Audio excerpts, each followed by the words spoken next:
Good morning, chat. My name is Penbu. I'm the programming, puzzle gaming, and music making VTuber on Linux, and today we are continuing our technical debt repayment week and playing Natas from OverTheWire. How are you all? I hope you're all doing well. My throat is still a little bit off, so we'll see how long it lasts today. 529, welcome in. Dr. Hessel, welcome in as well. Glad to see you here, not at the end of the stream this time. But I hope you enjoy. Yeah, as if you missed yesterday's stream, this week is the technical week where we make up for all the technical streams we missed over the past couple of months, and then we cap it off with Tetris 99. But we can ignore that. Last time we had played something from OverTheWire, we had played Bandits. Oh, not that one. Bandit over here. I forgot I still have the CSS there. This one involved putting in, like going to a server and SSHing in, and then doing stuff there. This time we don't have any SSH servers to go into. It's all just online on the web. There is no SSH login. So we are learning the basics of web security here. So each level has access to a password to the next level. And we have to somehow obtain the password for the next one. Good to note here, all passwords are stored in the etc/natas webpass directory, and only readable by 4 and 5. Okay. And so we can go here, and then username natas0, password natas0. I don't know what this means, by the way. I would, if I were to guess, it's probably Greek, but sure, hold on. We're supposed to visit the URL, so let's do that.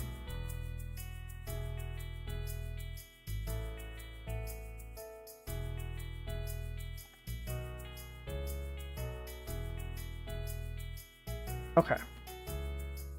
And as usual, whenever you have these kinds of games, it's best to make sure that you keep a record of the different usernames and passwords you have, just in case you need it later. And it did prove useful the last time too. Let me just increase the font here so you can see. Let's make that, I think 20 was yesterday. There we go. Although I did forget to so usually, or sometimes when I stream, I set my monitor to 1600 by 900 so that it matches the dimensions of the screen on stream. Forgot to do that today. So I might have to make things a little bit bigger than normal. Anyway, that's 0 here, and that is level 0. You can find the password to the next level on this page. Well, I see nothing here. But one thing that we can do is we can go into, and do that again. Browser usually saves that for us. We can go into the source code. And there it is. Another way to do this is if you go view source, and we see it here. Now the difference between this view here with the dev console and this view here with view source is that this is coming straight from the server.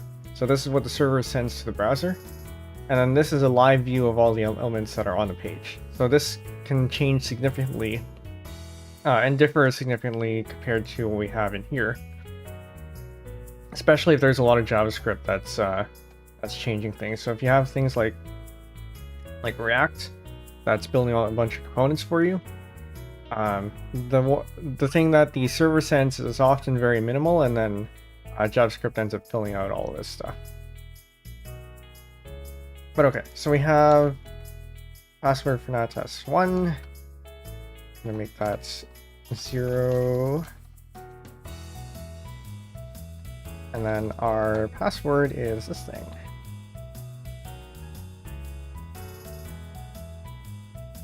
Stuff in the header has nothing to do with this level, so this is all just stuff to make things look nice. These are the style sheets. And then these are things to make the chat run, seemingly. I think you can get help or something from here. Okay. And I think we actually want to have this up here, because we need to know the URLs.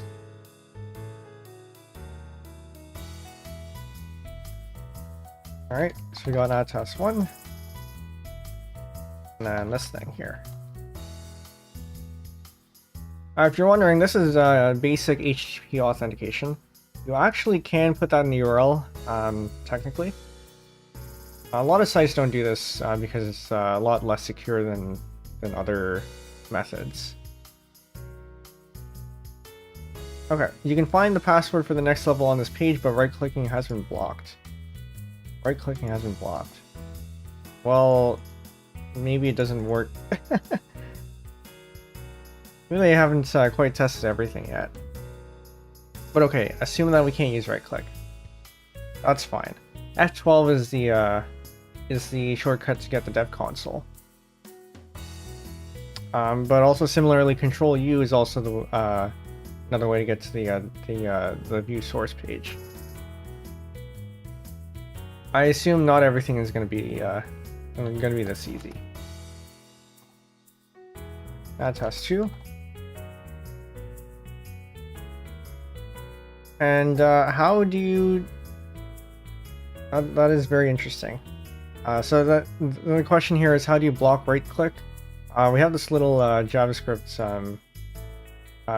bit here. It says on context menu, which says that if a context menu pops up, so this thing,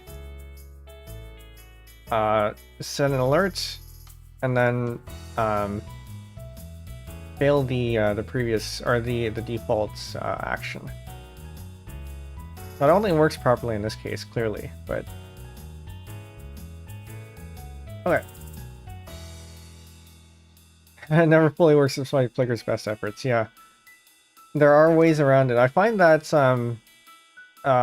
sometimes shift clicking or like shift right click helps you helps get the context menu up, or sometimes alt right click.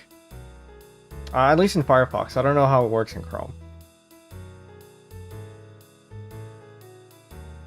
Okay, number 2, I assume. 1, 2, yeah, so 2 there. Test 2. Then we take this. I really don't remember if this was on my clipboard already or not. There is nothing on this page. Well, it's clearly not true because there's this on this page. It's worth looking here though. See if there's anything here. There is clearly nothing here. Except we do have this pixel thing.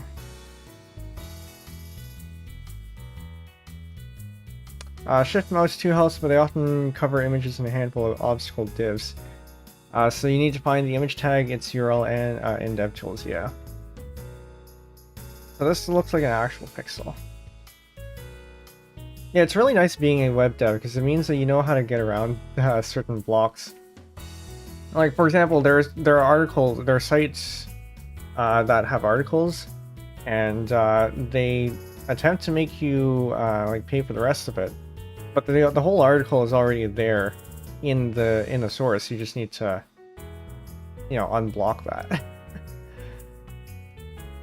Some of the smarter ones actually leave it out, but there are some sites that are like that. And sometimes, they attempt to put a blur on it, but it's the actual text, so all you have to do is get rid of the blur, and there you go. Okay. So we have a pixel here. Passwords.png. I got a 404. So for context here, I think I may potentially have played this a really, really long time ago, but I remember nothing. So we're essentially starting from scratch here. This has to do something with it though. A bypass restriction like that, if you're going to serve me the data, I'll do as I wish with it, yeah. There's a thing in front end that once once it gets to the client and you have no control of it, all over it, you have no control over it. So if there's anything you want to make sure that clients don't do, put it on your server. And make sure you validate everything that comes in too. Okay. So it did, if we come back here to level 0, or rather the home page here, we mentioned that all passwords are stored in etc Natas webpass. Right. So one thing to note here is that server URLs are basically treated almost like file system URLs. So we can actually go up a directory.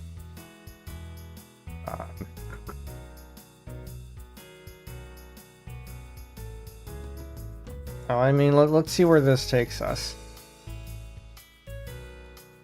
Now properly locked down servers. So Natas 5 will be in that one. Won't allow you to do this. But the ones that are implemented or not locked down properly will let you do this. Apparently that's not quite it.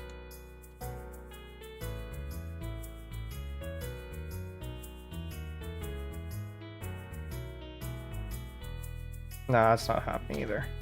Well, that's just gonna get resolved. Okay. Maybe we'll look into this pixel thing and see what's in here. Hold on. I'm just gonna make a folder for the stream.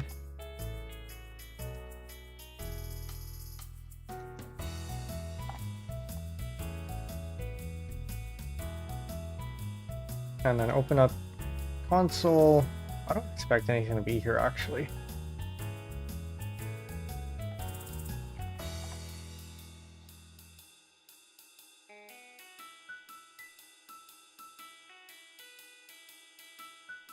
Actually, I can just save. Ah, no, it's fine. This thing. There is a similar game called Notpron, which I can't play on stream because there are certain images there that you might accidentally come across and that are not safe for YouTube. But it does remind me of this. I wish I could play it because it is a lot of head scratching, but it is a lot of fun.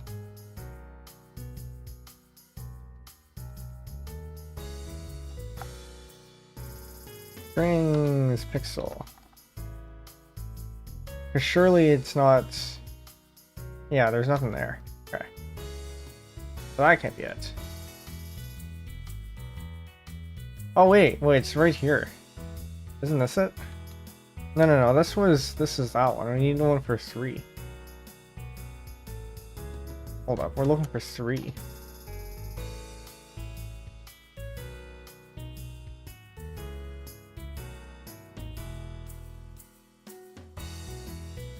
Second level already. We're already stuck. All right. What other hints do we have? Each level has access to the password of the next level. Your job is somehow obtain that password and level up. Sure. If I can't up to that. Oh, wait a minute. Hold up. Wait a minute. Files. What if we do this? Aha, there we go. So now we have a directory listing. A lot of web servers have this disabled so that you can't actually look at stuff, but some don't. So this is what we have. Do not store your username and password, or sorry, your passwords in plain text, and especially don't make them available in a web server. That took way longer than we needed to. Okay. 3.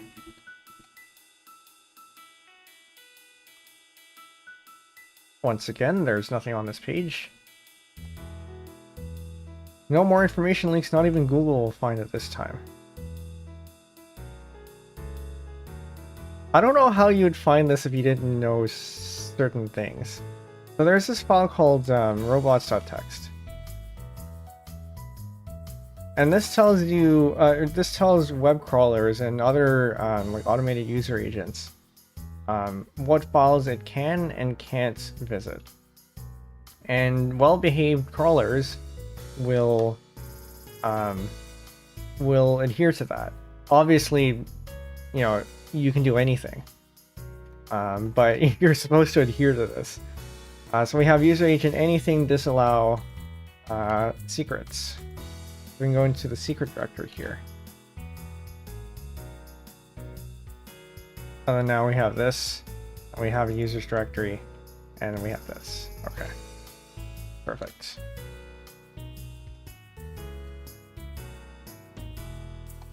I feel like this this game requires some prior knowledge. I don't know how you'd come out, how you'd find anything starting from nothing. But I don't know, maybe you'll find things through searching.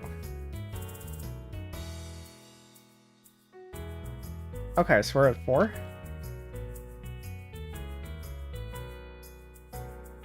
Access disallowed. You're visiting from something, while authorized users should only come from Natas 5. Okay. That requires... Okay, let's put this in.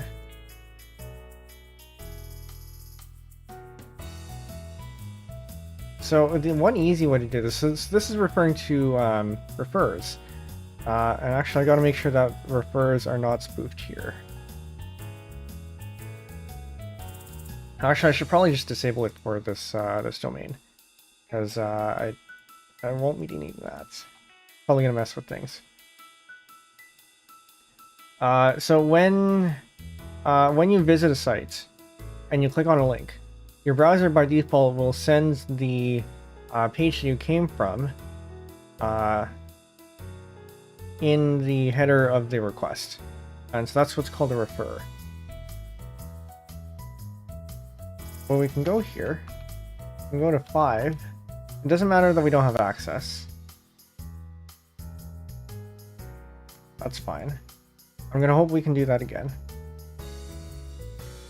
And there is actually a way to spoof the refer using certain browser tools, but this is another easy way to do it, where we can just take a link, edit as HTML,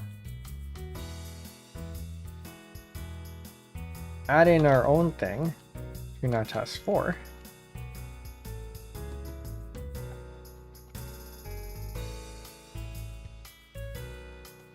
and now we have a link over here to Natas 4 from Natas 5. And the browser will send a refer header so that Natas 4 will know where we are, or where we came from. Access granted. The password for Natas 5 is this.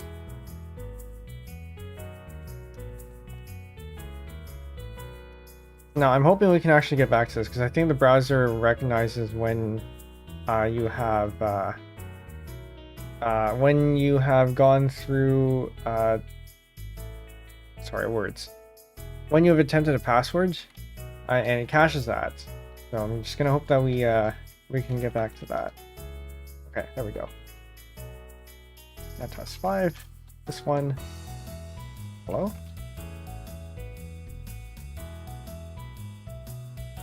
Access disallowed, you're not logged in. Or so you say. Alright, there's nothing here.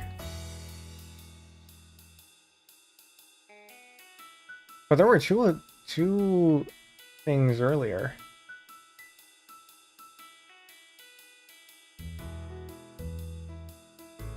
That is a question. We'll look in the network tab, see what we have. I see nothing.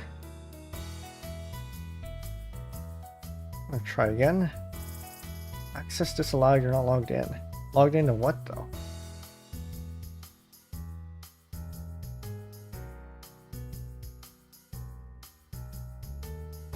Okay, well, we can try curling this thing. I don't think it's going to do anything. Certain unauthorized access. Okay, sure. That's normal. Sometimes it helps to see the actual output. of the request. That's what curl can help us do. Okay, so it is just one level then. One level of authentication.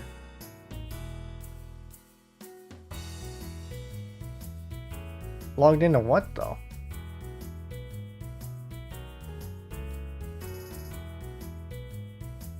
Where else can we hack in? Do we have a files directory here? No.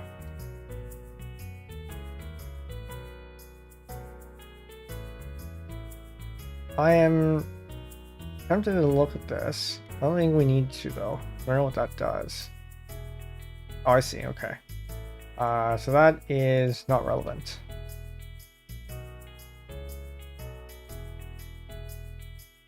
We probably don't need to do anything on 4. Actually, where are we? This is 5. Okay. We load robots.txt. There's nothing there.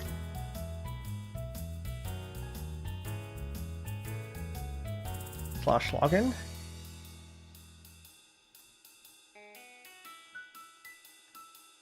All right, level 5 and we're stuck. All right. I'll just close some of these tabs here. Open to suggestions, by the way, if you think of any. Assuming that you have not played yet. Because I am out of ideas. When you look at the inspector, I mean, there's nothing there. That's what this is. Right, there's no JavaScript here that's doing anything. The network tab, we can see here. There's nothing really going on here, as far as I can tell. Wait a minute. That's a different key.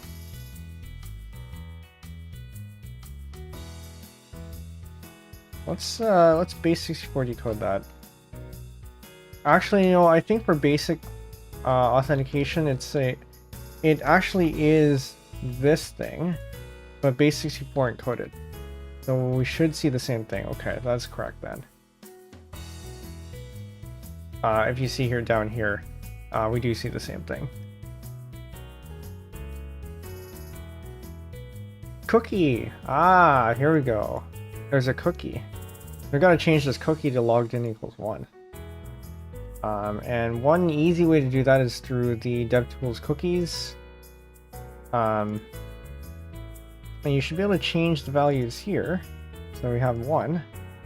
Now we refresh. And we should get, yeah, granted. Great.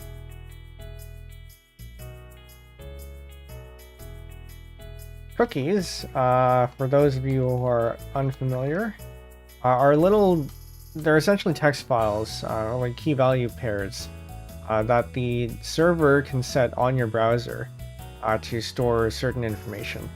A lot of the times they're used for tracking purposes these days, but they're meant for like persisting certain states, so that you can send it back to the browser, so send it back to the server so that it can pick up where it left off, essentially. Okay.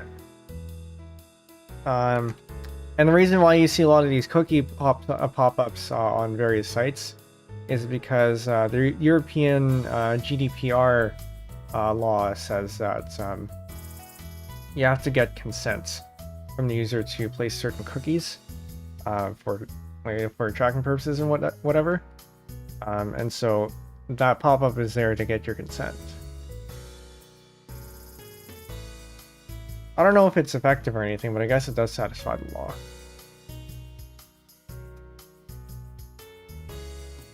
Thank you, GDPR. Even as an American, I've benefited from their rulings. Well, the European Union as a whole, I think their rulings have certainly been helpful. I don't know if I agree with the whole cookie banner pop-up thing, because I think the idea is great in theory. The execution might not be so great. But it's difficult to make a system that satisfies absolutely everything. View source code. Alright, so we have an input secret and we have submit query.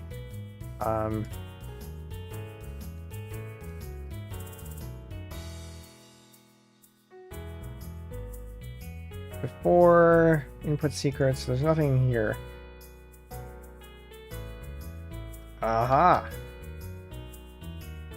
Mutual friend once said the banners aren't actually compliant, just not egregious enough to get in trouble. Fair. Well, some of them I think are not compliant because you do have to. So I've seen a few banners where they say, where they make it really hard for you to reject, and I think they have it accept by default, but it's actually supposed to be reject by default, and only if they accept that that you put the cookies in. I think it was Firefox implemented an option to hide cookie pop-ups. I know there are certain extensions that allow you to do that. I didn't know that they had it in place, like in the browser. Well, I guess I'll have to look into that. But Karma Komodo, welcome in. So here we have a form, an HTML form, method posting to the current URL. Post here. There are two form methods that you can put into an HTML form. There is get, which puts in query parameters at the top here in the URL, and then there's post, which basically sends data in the request body. And so we have name secret, and then we have input type submit. We have two inputs here, and then we have the source code of the index file, which appears to be a PHP function here, which is going to help us here. They've added some other nice privacy features, but I find that copy without site tracking doesn't actually work. I did see that. They have this copy with link without. Oh, my model's blocking it. Copy without site tracking.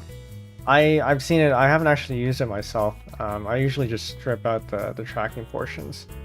I assume that like it probably gets rid of all the UTM stuff, but for some like some query parameters where that's not so it's not so common, it doesn't seem to do it. Like for example, I don't know, on YouTube sometimes it adds an SI parameter. I've tried it on that one, and it doesn't seem to strip that out. Expecting workarounds on YouTube, Twitter. Pretty sure it observed it's not working on any of those. Yeah. Well, the source is open for Firefox, so I guess at some point it might be worth digging into seeing how it works. But anyway, we have here include secrets inc. If array key exists, submits in the post the post variables, which is basically the post body here. And if the secret is the same as the secret, which we get from include/secret.inc, then we get access granted. Natas 7 is censored. Okay, so we can try to look for this file here, the include secret inc. Probably over here. So this is basically saying if the secret matches, and we have done a post, like a form submission, then we show the password. So I'm going to see if we can find this file. All right, and we have this PHP file here. With the secret is whatever this thing is. We're going to put that into our thing. 07, Natas 7. This is fairly short. Wonder why. Actually, no, that's only the secret here. So we submit this. Right. I'm gonna show here in the network tab. We submit it, we do a post body. And then in the request we have our secret and our submits. And then our response is this HTML page.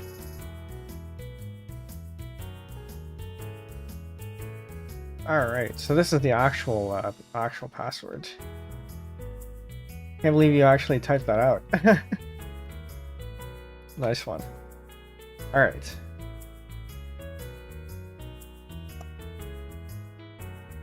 So yeah, then we can log into this one.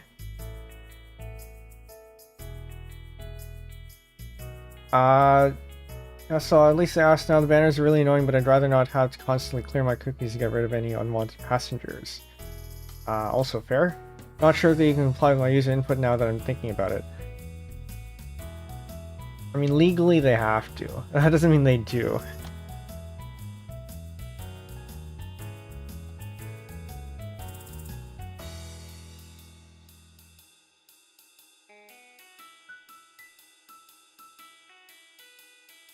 I'll just clean up some of the here. Okay, we got a home page and an about page, and so you know what? I will be right back. I'm going to change the resolution on the screen because I think it's beneficial to be able to see the URLs a little bit better.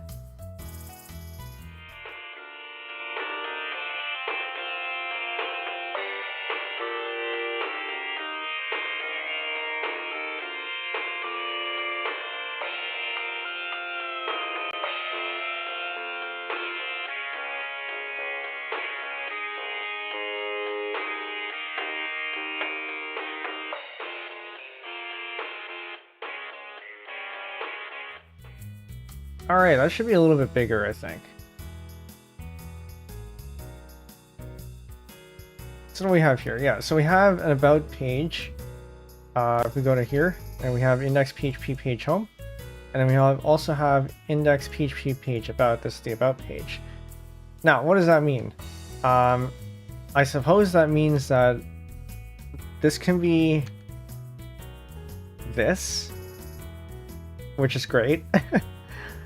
They aren't checking for inputs, and so it looks like to me that we have files in this directory, wherever it's trying to be included from, and it is not checking to see that like it doesn't exist, or that it does exist and it's only within this section. So where are we? We are in the include path. Oh, okay, I see. So warning, include var www/natas failed to open stream, not a directory. And then include failed opening that for inclusion for that. So we are probably in the current directory, and if we are in here. So this is our path, and we remember over here, all passwords are also stored in this. We're going to copy that.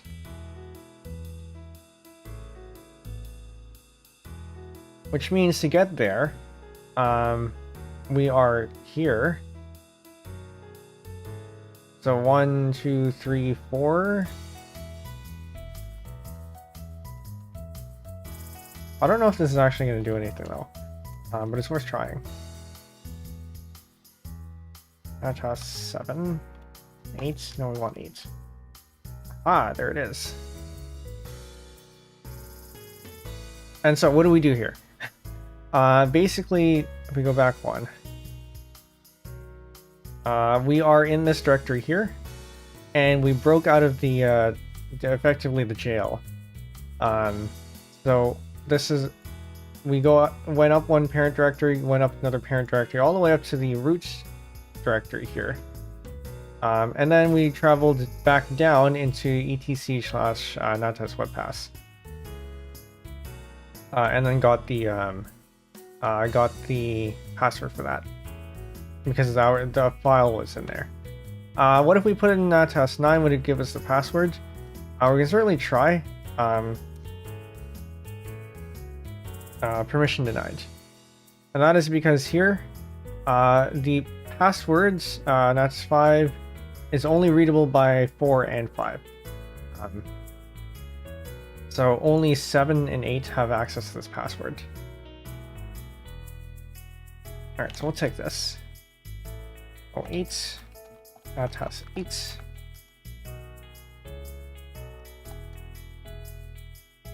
And then we can go to 8. How many levels is this anyway? 32? 34? I'm assuming 34 is actually implemented. CHO is now readable for anyone. Yeah, except you can't issue a CHO from here.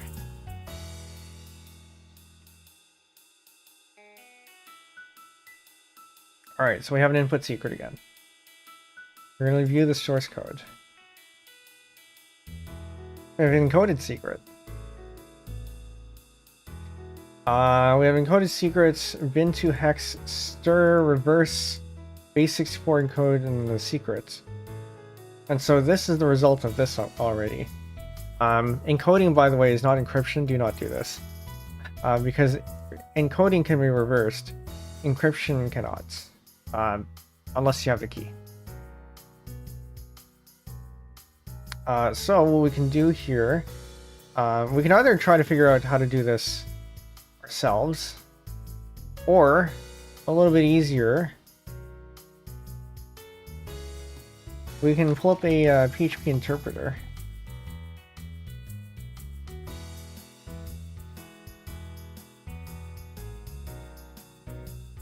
And then put this in. So we want to try to do the reverse of this. So we first started by, so we want to start from the outside in. So we want hex to bin here. Hex to bin, and then inside we have stir reverse. The inverse function of a reverse is the same thing. No, this is backwards, sorry. We want to start with that and then go outside. This can we change the theme here?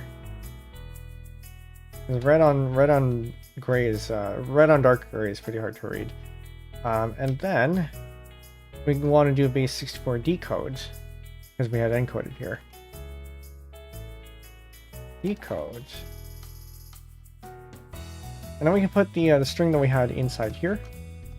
And then what we should get back is the actual secret. We run this. This thing is our secret here.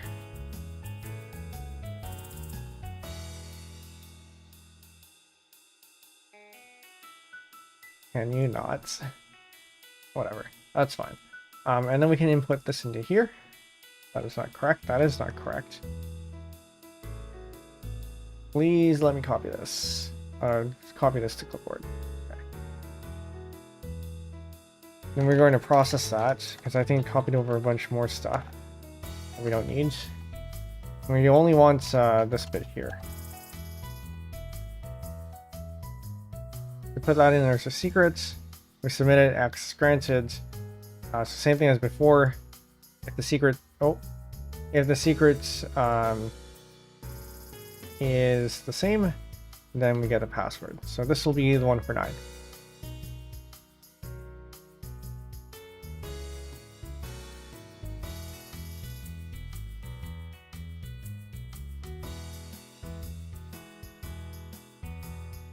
Karma Komodo, do you pause the stream to look at the look at it and type it out?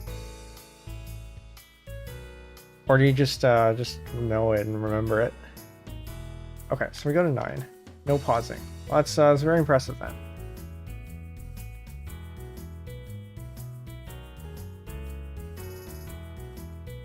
No, it is this one. Okay, that's correct. Find words containing. And we have some output. Alright. Now we look at the, gonna close the other. Actually, I might leave this. I'm gonna put up a different one.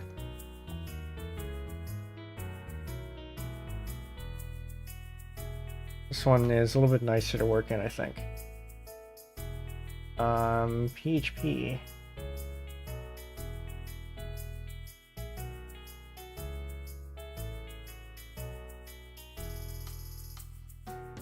Set PHP. It's not. I don't know what it is. Firefox seems to have this bug where it's if you have CSS or something that makes something pop up and then you try to click on a link inside, the pop-up will disappear before the link you can actually click the link. I don't know if it's if it's an events handling order thing or something else, but it can be very annoying. Okay, so if array key exists needle from the request, the request here is both get and post. So we can put that in the query parameters if we need to. The key is equal to that, so it'll set it to that. And then if key is not empty, then we pass through grep key. Oh,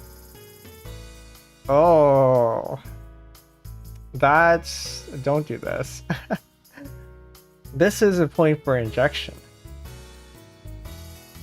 Basically what we're doing here is that we are running a command in a shell, and we are directly inputting the inputs into that command. Can we do cho now? No, because I think we're still under a restricted user. But what we can do is we can cat out the file that we need. So what we can do here, notice that we have a request needle, so we do need to make sure that we have needle, which I think might actually be that one already. Let's make sure we have this. Inspect this, and I think this one is needle. Okay, so we don't have to do anything special with that before we run do1 test. Might be possible. So we want to craft a command here. Grep I, it doesn't really matter what we grep out. So we can put in a random file. Oh, actually, hold on. Yeah, so what do we want to... I'm going to build it up here. I don't know if you'll be able to see that. But we can... Actually, dictionary.text.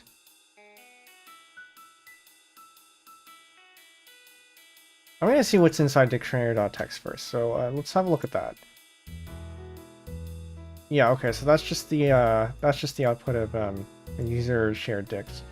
The dictionary file. But we want to break out of that. So what we can do, if we go to our terminal here, right, we have grep I and then some key, and then dictionary.text. But what we want is to do something like, it doesn't really matter what we have here, and then ends the command, cat out set slash natas, or whatever the path was, to natas 10. And then comment out the rest of it because we don't need it. And this is a very basic injection attack. You do something to the original. So we might need. Oh, no, this is fine. We need 2 arguments there actually. So you do something to the original commands that you don't care about. You put in the command that you actually want, and then you comment out the rest of it so that the command is not invalid. So we're going to put in something like this here, or rather something like this here into the text box, and we're going to grab it from this one, etc natas webpass / natas 10,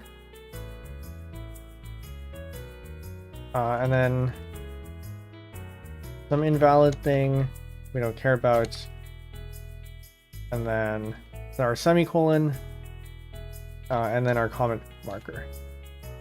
We do search, we should get it. Well, we should get it.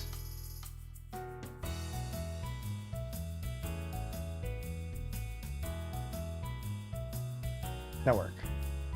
Do I use clipboard history? I do. I suppose I could actually just use that. I'm a little bit hesitant to use it on stream because there might be things in there that I shouldn't show. So it's a lot safer to just recopy everything fresh, but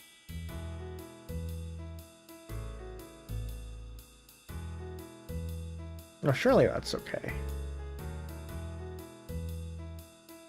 But yeah, clipboard history is something that I until Windows 10 got it, Back when I was using Windows 7, I had made sure to install a clipboard manager because clipboard history is very useful.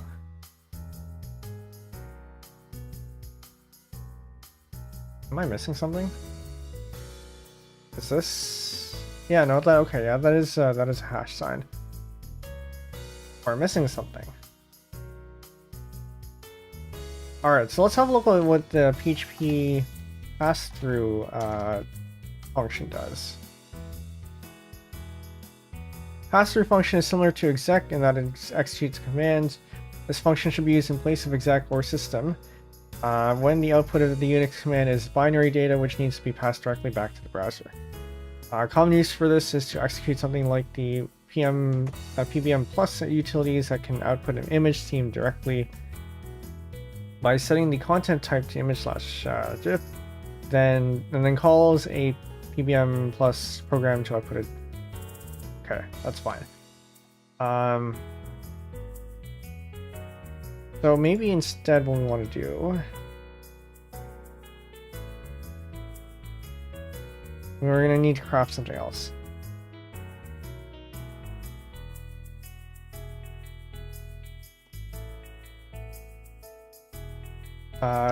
/dev/null to.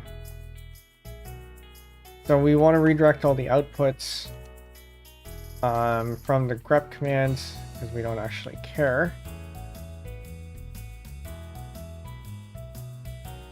No, but this is a command that gets passed to the shell.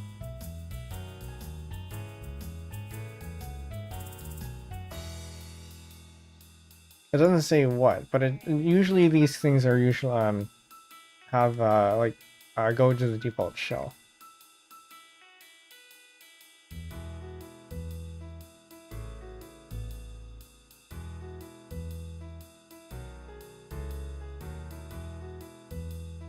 Okay, well whatever. I guess it didn't like that.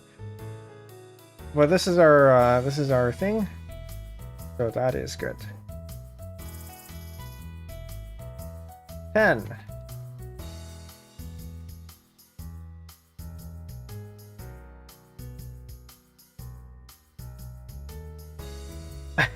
RMRF/. We could, but also, what was it? With these kinds of capture the flag things, it's good manners not to try to go past. Once you found the flag, you're not supposed to go past that and do anything more malicious. Not that that would work anyway, because I think you need preserve roots for that to do anything. Yeah. But also you don't have root permissions, so you'd only be able to remove things that you do have permissions for, which might be the entire web server. But I'm sure they have things in place for that. That's not test 11, right? No, 10. For security reasons, we now filter on certain characters. Find words containing. Okay, so now I view the source code here. Filter on certain characters. We have here Perl regular expression or preg match. Perl, I mean PCRE, Perl compatible regular expression, even though Perl doesn't actually use it. It's saying that we need or if it contains a semicolon, a vertical bar, or an ampersand, then it's a legal character. And our command earlier used that, so we can't do that. So we have to come up with something else.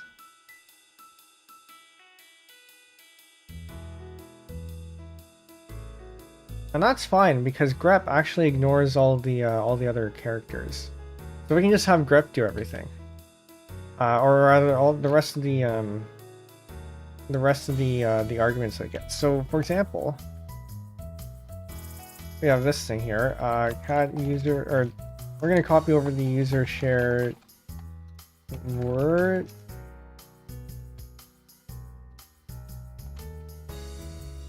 Do I not have a dictionary here?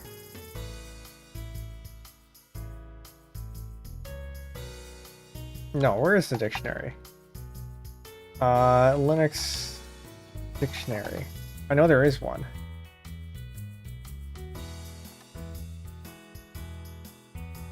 Yeah, no, it's supposed to be here.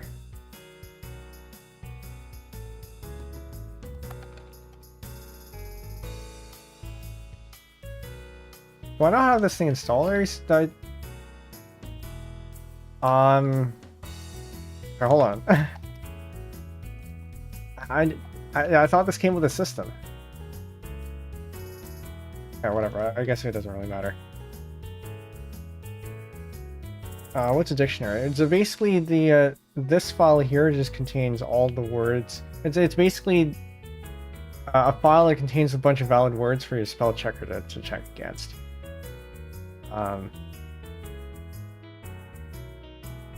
Interesting. I'm gonna have to look at that after stream, because I thought that was normal to have. But in any case, grep does ignore, or at least may potentially have as invalid the other arguments. So we can just try this, where we search for anything, and then we have etc/webpass whatever /natas 10 11. From Zero, welcome in. What distro are you using? I'm using Arch Linux, by the way. We actually had installed Arch Linux in a virtual machine, trying to replicate the setup that I have in my in my current PC, or at least a simplified version. BT dubs. Okay, I'll remember that. Yeah, so we had yesterday we had installed things in a virtual machine, a simplified version of my setup here. So if you're interested in that, go check that out.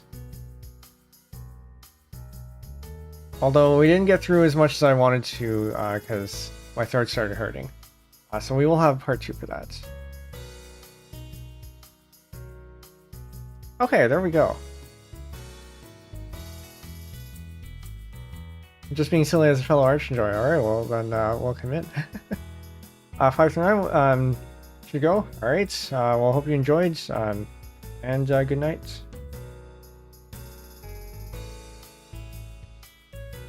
I don't actually know what BT dubs means then, in that case.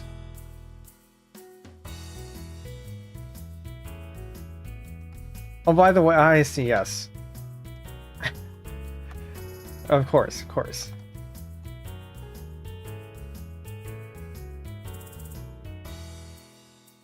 Okay, so what I said earlier wasn't quite right. Grep will actually grep through all the files that are listed on the command line. Let me just click add to dictionary because I can't stand my password having a red squiggly line and let. Yeah, maybe don't do that. Or maybe you do, and then if your a password is a fairly common dictionary word, maybe it'll just hide it, like bury it under the all the words, all the entries.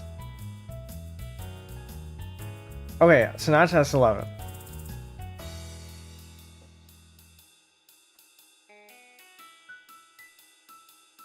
No.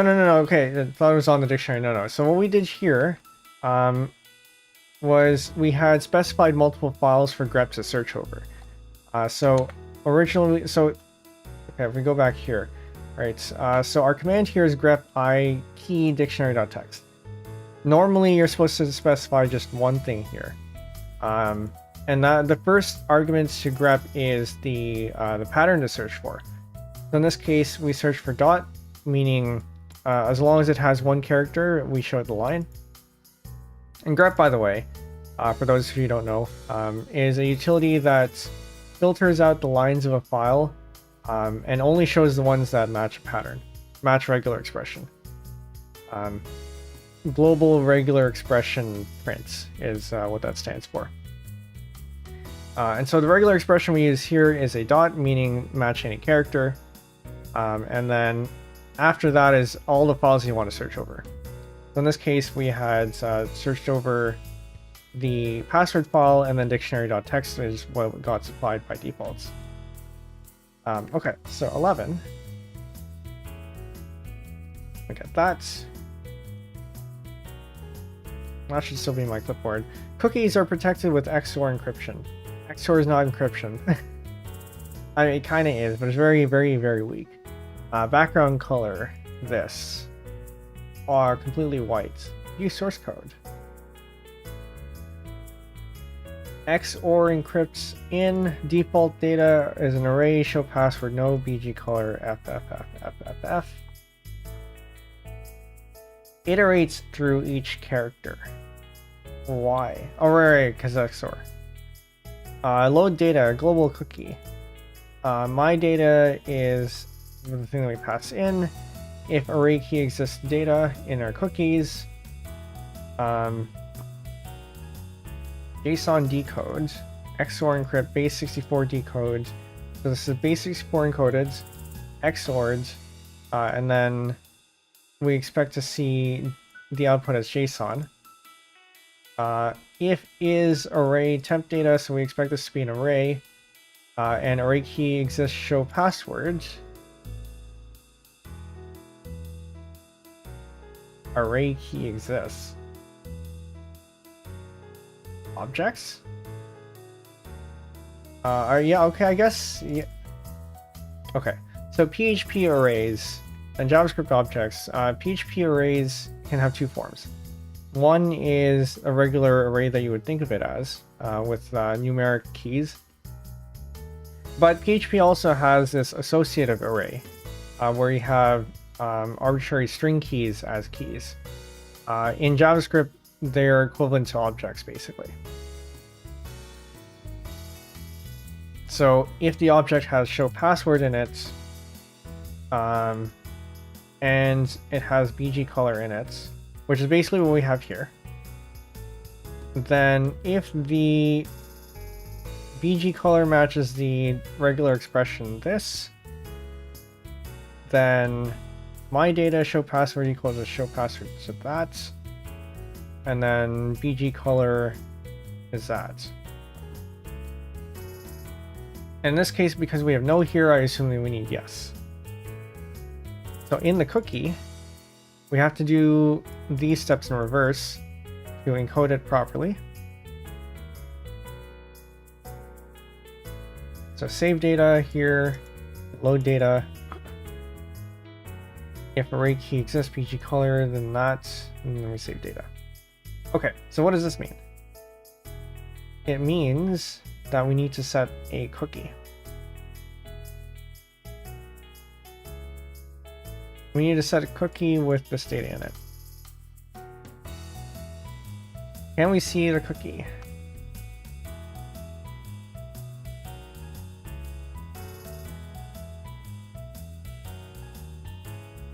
We go to storage here, we can get the cookies here, we have data here. And we recall that this is to encode it. Actually, let's decode this first. These are a handy PHP thing, interpreter. I swear there's another PHP interpreter that I use, and it wasn't this one. It's a little bit better. But hopefully with this bigger, you can actually see this better. Is there a light mode? Yes, there is. That's a little bit easier to read, I think. Font size large. That's not much larger. That's fine. Done. Okay, so we can use this. So we can take this data here. Copy.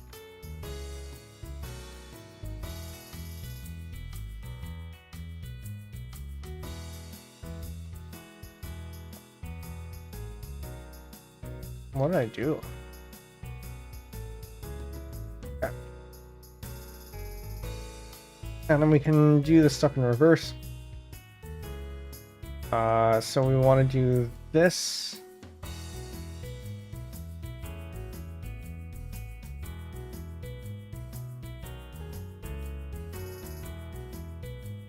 And then we run that.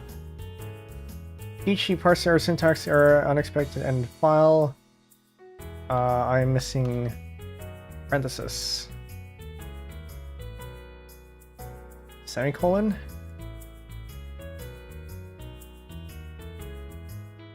Let's copy over the XOR encrypt function.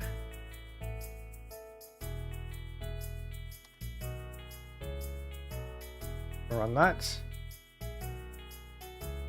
And I need to print this thing. Or echo. We're gonna echo. Print.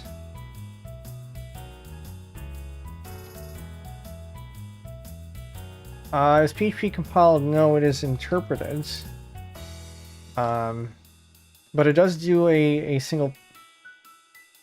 Okay, what's wrong with this one? But it does do a single pass through the file first. During parsing, so it doesn't. PHP goes through the whole file, looks for stuff that it needs, and then executes it. So you can call things that are later in the file, that are defined later in the file.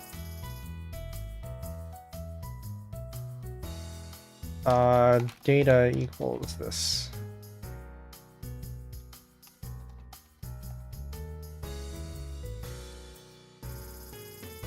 Parse error, syntax expected print, because this is a function.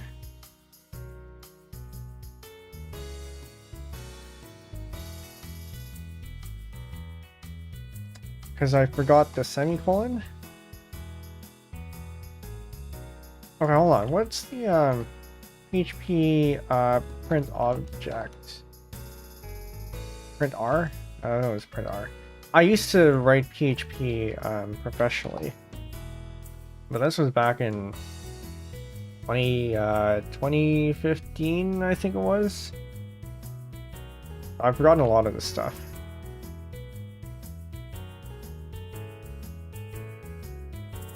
Is it more a dump?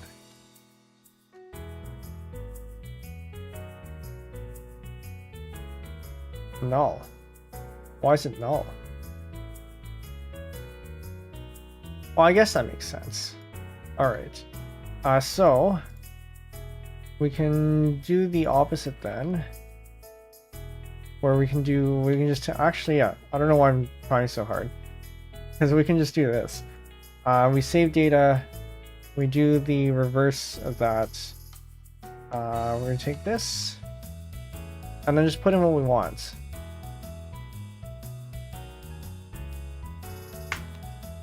New data. We do this, basic exploring code, XOR encrypt, JSON decode, and then we have our array. We're going to copy over what we had here, and let's change this to show password yes, and the background color can be the same.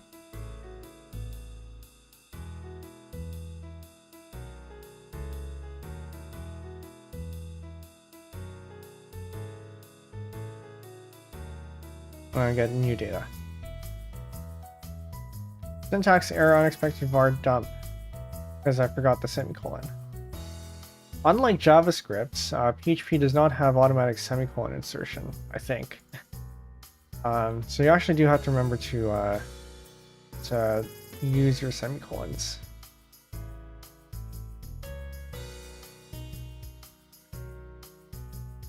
Okay, so now we can replace our cookie with that. And now we can send again, set the color. Set the color. Is this not the change? Not the same. Okay, that's not the same. Copy the output, the clipboard, do the thing again.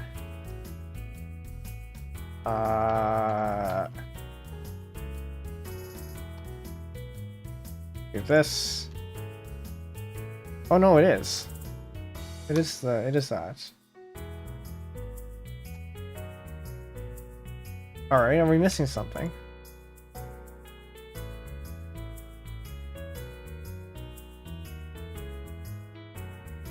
So if it matches a valid hex string, then we say temp data or my data is show password, my data BG color.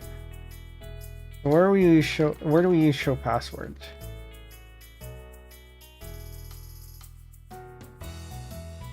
If data show password equals yes, then the password from Natas thing is that. So we should see it here. But clearly that's not being sent. We go to the network tab, make sure that we actually do have something here. So it's set cookie data equals this. That's wrong. That's wrong.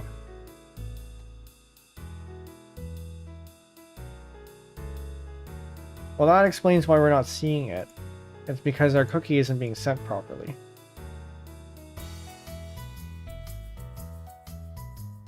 So then the question is, where is this coming from? It is from the cookie. So we do need that.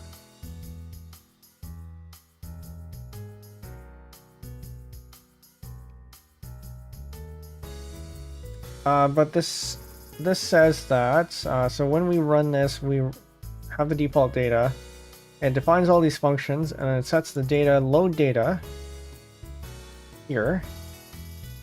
My data, if it exists, if the cookies have data, if there is a cookie called data, when we do this, and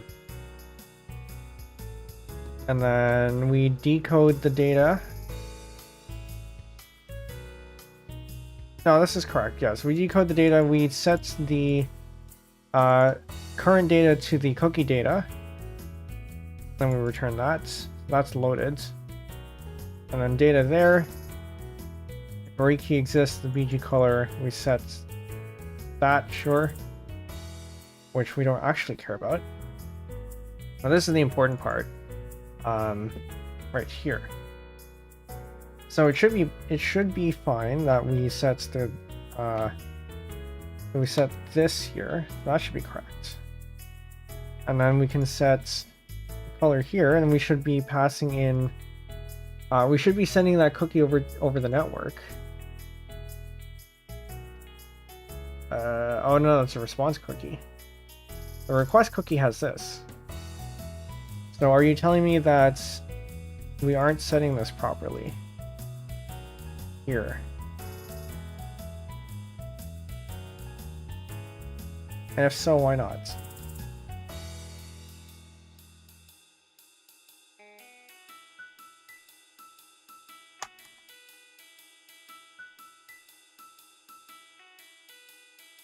What does this...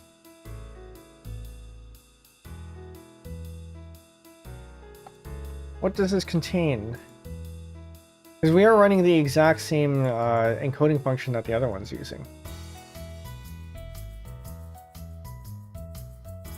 Okay. And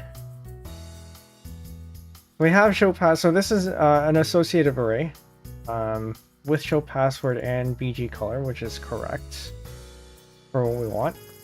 This is exactly what we have here. But then we have... No, wait, there's a 10. This is 9. We have data show password, yes. And it is yes. Right. That's the exact same thing that we have there.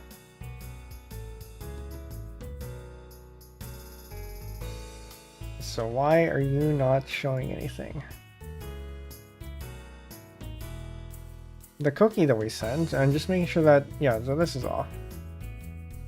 The cookie that we send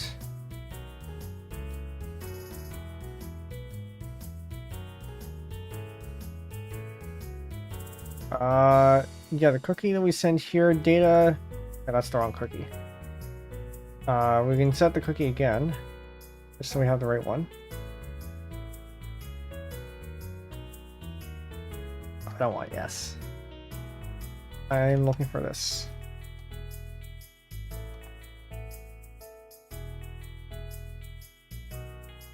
Okay, then we set the color.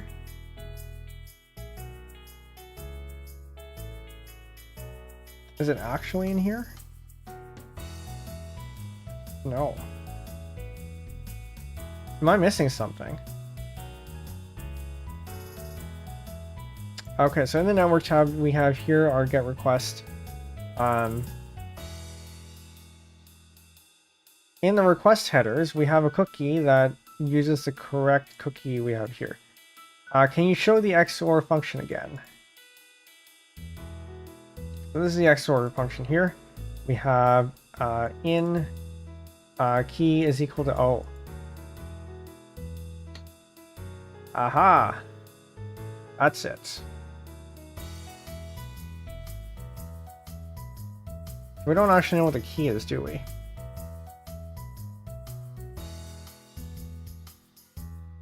Good catch, good catch. Gotta reverse XOR it. Oh. Wait a minute, hold on.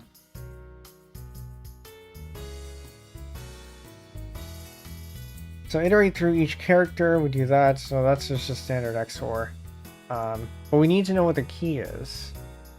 Oh, actually no, we do know what the... We know what the output is and we know what the input is. Because we have the base64 decoded data. Or rather we can get... Yeah, we can do stuff with this. So we have the JSON, no, it's the encode here. Right, so we have base64 encode. So we can decode it so we get the XORed version. And then we have the JSON encode to get this version. And then all we need to do is XOR the two to recover the key. And then we can put that into here to get it back. Okay. I think. Yeah, that should be correct. Now we build a bunch of stuff. So one, we need to take this. Take the default data.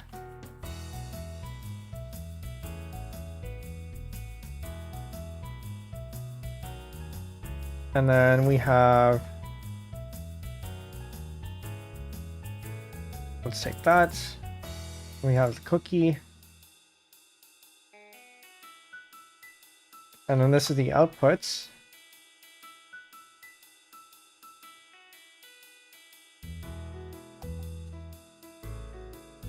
Is this thing. And so now we just need to figure out how to deal with that. We have the XOR encrypt in, and we have the key that we don't know. But the key can be this, not that one.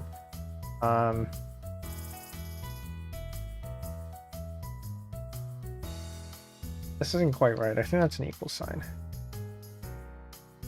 That should be an equal sign. What we have here is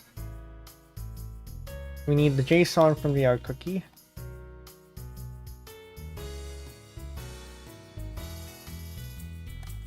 Is equal to base64 decode of the out cookie.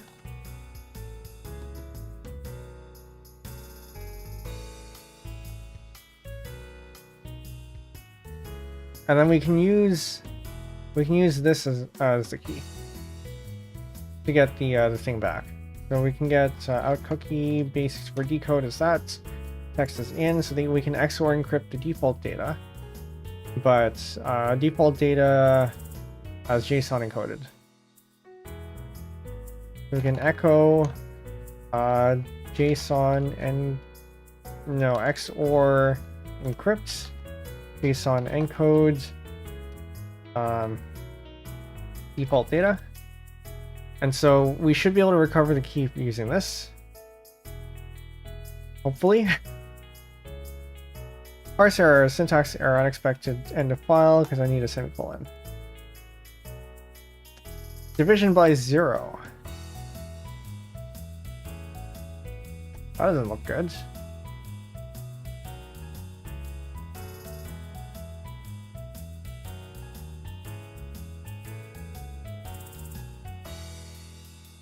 It shouldn't matter. It shouldn't matter which one we use. JSON encode. Okay, am I looking at this correctly? So we have the JSON encode of this associative array. Sure. and then we XOR encrypt it. Or rather, we should go through XOR encrypt. Then we have the base64 encode. Using the this as our key, iterate through each character of which. Oh.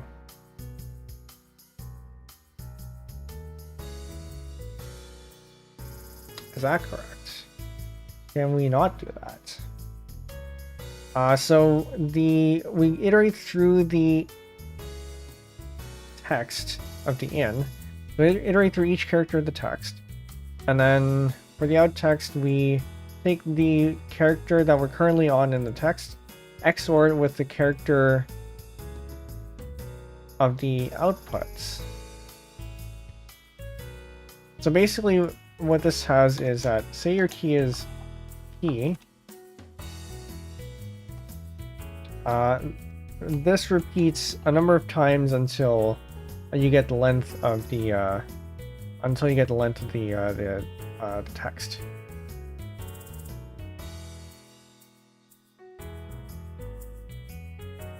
Presumably, this are the decoded version that we have here, and the encoded JSON that we get from here should be the same size. Because they're all generated from the same thing.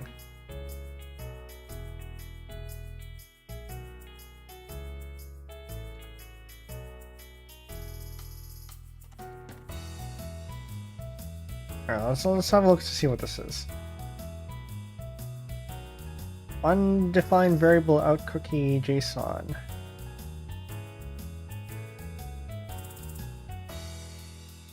Did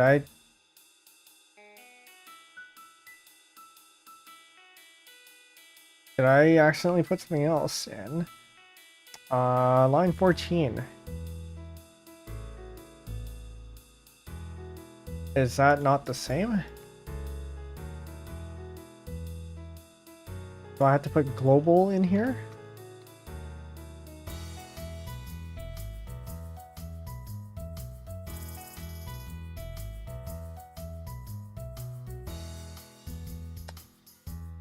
And, you know, I thought that's how PHP works. I thought if this, I'm pretty sure it's supposed to be, okay, fine. Fine, we'll put this on its own thing. Undefined variable out cookie JSON in line 11. No, that should just be out cookie. Okay. So we got something. I think this is probably the key. I'm gonna get rid of some of these ones. So we echo XOR. Actually, no, this is the key here. EWDO. That 4-letter string there. That is our key. And so now what we can do is we can put that in here. Right. Now we can encode whatever we want. In this case, what we want to get is new data. New data. And then we get something else out. And we get this out.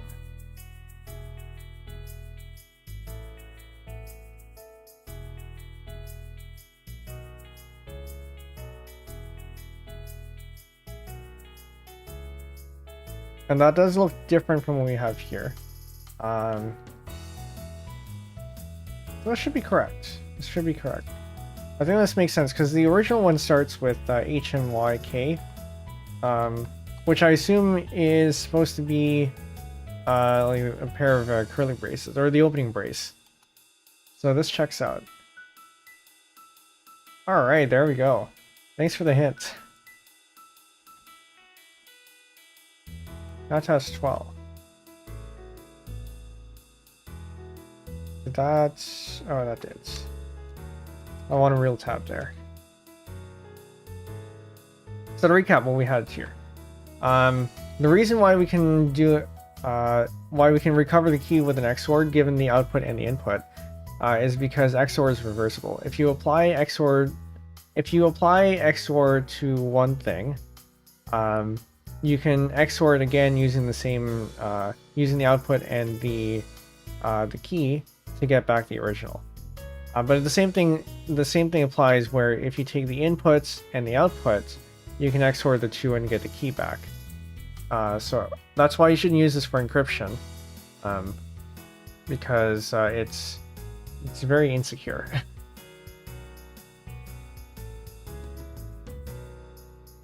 Okay, so now we can do 12.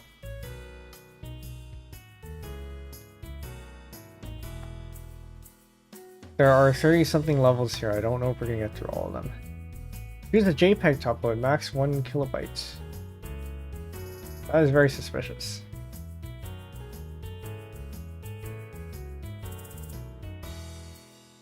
Alright, we generate a random string. Character is this. Sure. Make random path. Generate a random string to this one. Sure. This is suspicious. We have a directory.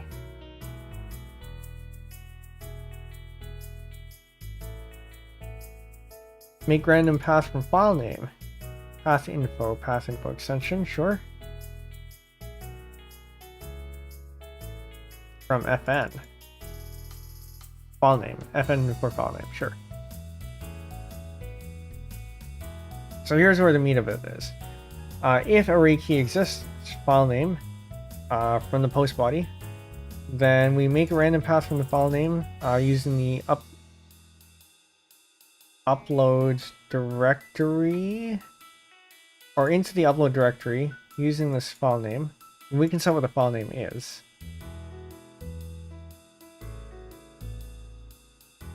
And then make a random path.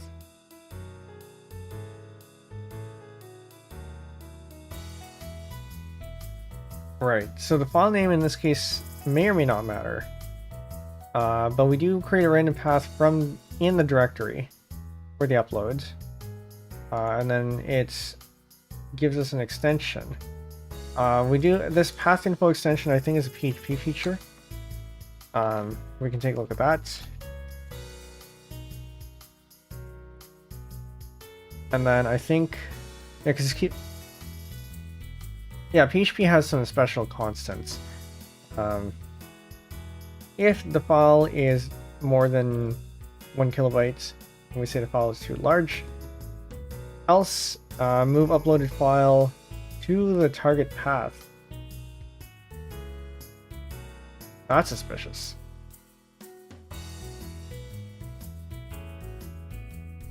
Where is this from?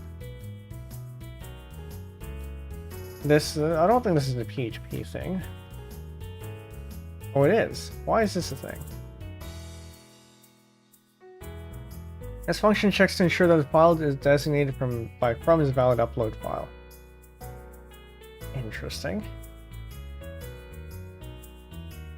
The file has been uploaded, so we get target path as the random file name here. Print gen random string.jpg. Okay. File name.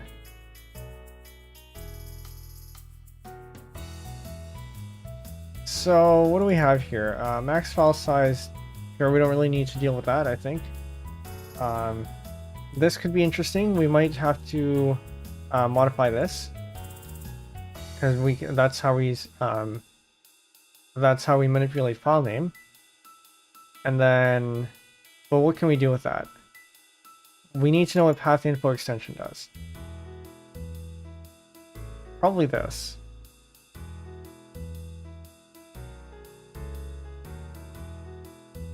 Flags path info all. Right, so this is path info, and then path info extension would be the extension. Oh, I see. So this basically what it does is it parses the file name, and then we grab the extension out from here.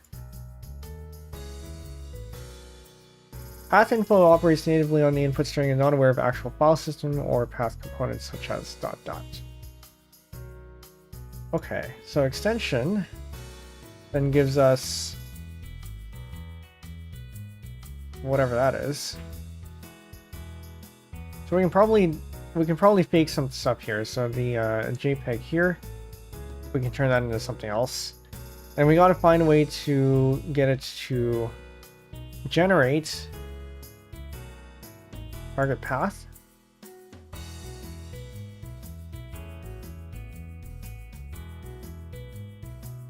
Why can we not just visit that directly?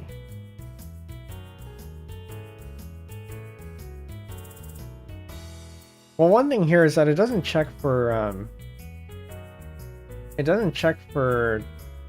file types at all. It doesn't say it has to be a JPEG, I think.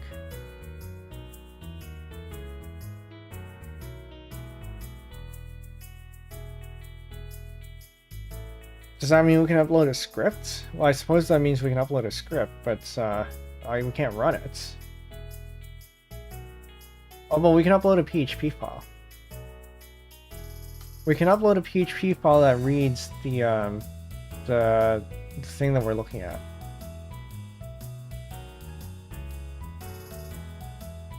Okay, I think that's the way to go here. We can craft a PHP file that reads out the password file. Time to bust out the PHP skills. We can probably do over here actually. Okay, so PHP files. I'll start with I'll start with that, and then read file. PHP. I don't remember how to do this. Outputs a file. Reads the file and writes it to the output buffer. So we take its file name and then use include path false. Doesn't really matter. So we just do read file and then etc/ this path here. We're looking at Natas 13. We can upload this as a PHP file. Thus, indeed, yes. So we can, what was it? Read.php. We're gonna take this. All right. And then we can just change this here in our inspector. Natas 12. I do not remember where the password is.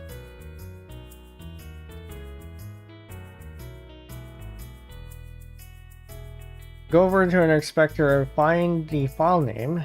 We can edit it. We need to make sure that this is a PHP. If I can find it. Should be in here somewhere. They're the hidden. Password solution. No, this is the wrong one. The content. This is the one we need. Form inputs. So we have hidden input fields here. We need to make sure that this is PHP so we can actually run it as PHP. We upload this. Just gonna make sure that there's nothing in here that I don't want you to see.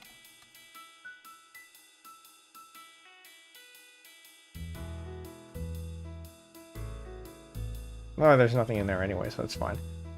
So then we upload this, and hopefully this is correct. All right, so now this is a PHP file. We can visit that, and we read out the file, and there is our password. Always verify your files that you take in. All right, so recap there. This function here basically takes the path of the extension of the file path we get. It takes that from the file name form fields, and so we forced it to be a PHP file. We uploaded a PHP file that reads the file, or the password file, uploaded that, and because it has a PHP extension, even if it has a random string as the file name, the web server then recognizes this as a PHP file and executes it as a PHP file. And so we end up running this code, and we have arbitrary code execution. All right, now we can go to 13.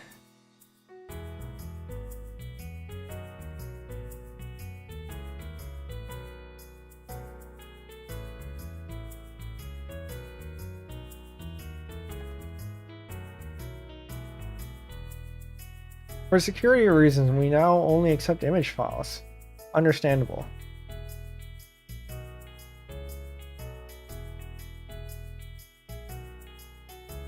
So same stuff from before. We can ignore this part. That's the same as from previous. Target path, make random file. Sure, that's fine. Uploaded file, error. If error, the uploaded file exceeds max file size, something went wrong here. Temp name, file is too big, that's fine. File is not an image. Exif image type. Is this a PHP function? I think it is. Okay. Determine the type of an image. So it's going to be one of these. And if it isn't an image, then returns false or something. When a correct signature is found, an appropriate constant value will be returned. Otherwise, the return value is false. Return value is the same as that. Okay. So all it does is it looks for a signature, which is the first few characters in the image. However, we can still make this a PHP file. So we can take a JPEG, do all sorts of stuff in it, and PHP will just output that as is. And then we can tack on PHP afterwards, at the end. And it'll still be, as long as it has the PHP extension, the web server will see that as PHP. And we'll output the part before it as regular text. And then the part that with the PHP signature here as PHP. So we're gonna take this. We're gonna find a JPEG first, or some sort of image tag, or image file. Doesn't really matter what. We have one here. And we have one here. So this is fine. We can download this. But we are also going to take the thing that we had earlier.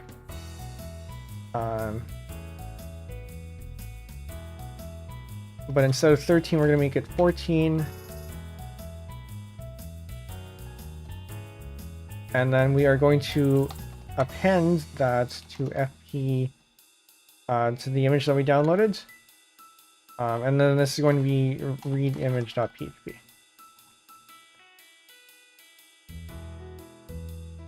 Whoa, do not do that. I forgot. Gotta do that. Okay. Now we have our file all crafted. And now we just have to do the injection. So we can go back to here. At task 13.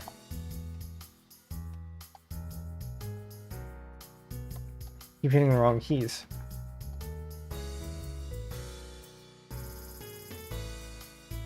Go into here and then change this file name to have a PHP extension,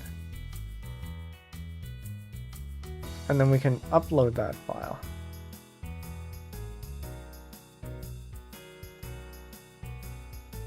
That's fine. There's nothing in my Scratch directory that I can't show, so it's fine. Upload file. Security reason, we now accept image file. Only accept image files. The file exceeds max file size. Okay, I gotta find a smaller image then. In which case, we're gonna get a pretty small image. 1 kilobyte it says.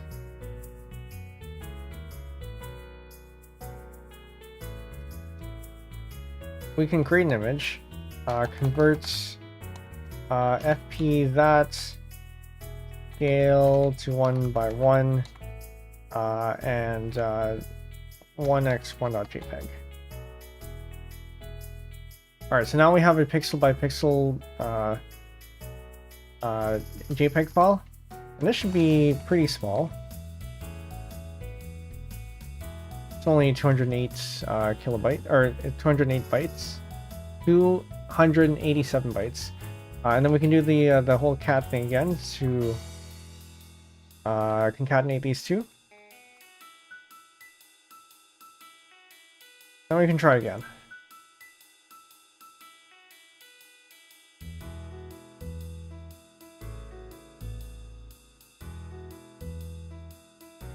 So change this to PHP. Uploads this, not that one, this. Alright, now we have our PHP file we crafted, and this should get us the key right there. And so 14, that has 14, this thing here, and then let's see if it works.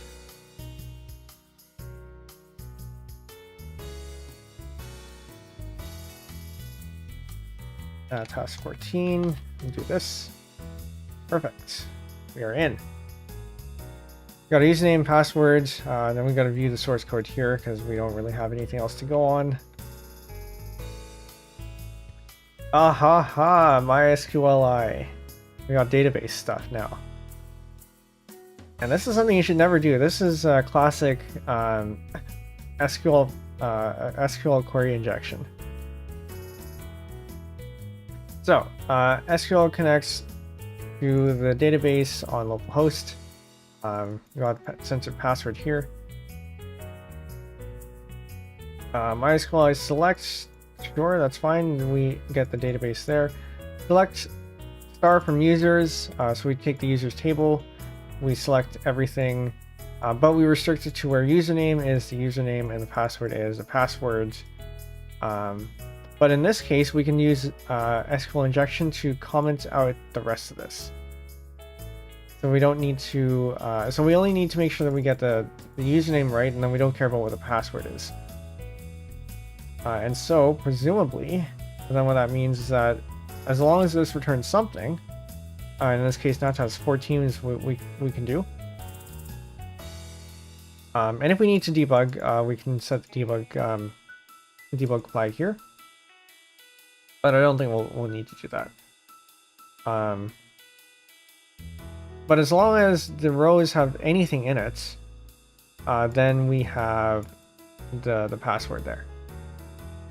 Okay. The way we're going to craft this, the username is going to be our SQL injection, and the password doesn't matter. I don't think it needs. Yeah, I don't think it needs passwords. And so we said where username is Natas 14. And then we have to end the quote there, and then comment out the rest. So the comment marker in SQL is double dash, and then it should comment out the rest of the stuff there. So we effectively have it ignore this whole portion. Now we can log in. Expects parameter 1 to be MySQL result bool given in that access denied. Maybe we will need debug then. Debug. And so it says if array key exists, debug and get. So in this here, then it tells us what the query is it's trying to run. So we try that again. Natas 14. Do that. Press login. I think we have to. If we want debug mode, I think we might have to put that into the form action.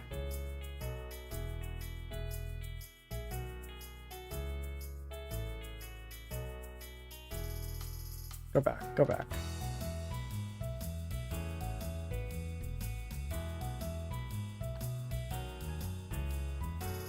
All right. To be honest, I don't see what's wrong here, but we'll find out in the debug mode. We'll log in through this. So we are executing select start from users where username Natas14 and this, but it is commented out. I just have to make sure that this is correct. SQL comment, which I'm pretty sure is double dash. Yeah, so a single line comment start with double dash there. Try double dash space dash.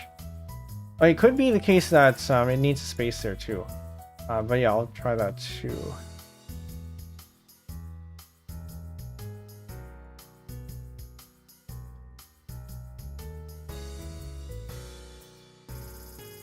Natas 14. And then maybe it matters that it needs an extra thing there or something. Just denied. All right. Well, this is good. I think it's the space that we needed. So then Natas 15.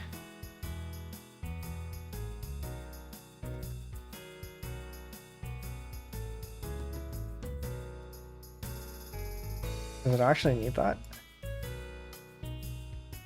Why is that necessary? It's a comment, so why do you need to have balanced parentheses? Okay, whatever. Or not balanced parentheses, balanced quotes.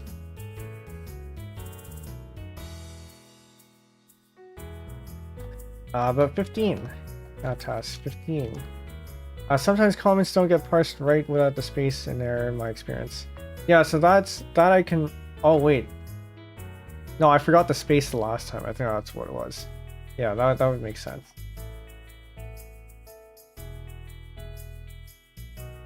Okay. 15, we're about halfway through. I think there are 34. 34 levels. My voice is so far okay. We've been going on for just under 2 hours. We might go on for a little bit longer. Okay. My username check existence. Review the source code again. Create table users username varchar 64. So we have 64 or we have strings that are up to 64 characters long. And again, we have an injection point here with the username. Select start from users where username is that. And so we can do whatever we want after that too.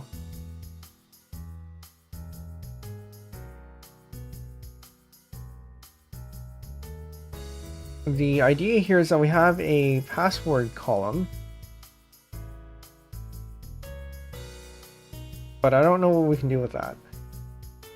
Res, because we aren't printing anything out here. All this is checking is to see that we have rows coming back.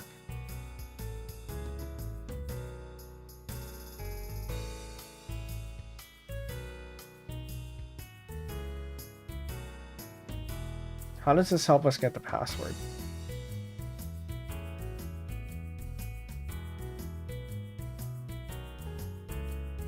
Unless we can set the password, but I don't think that's the case.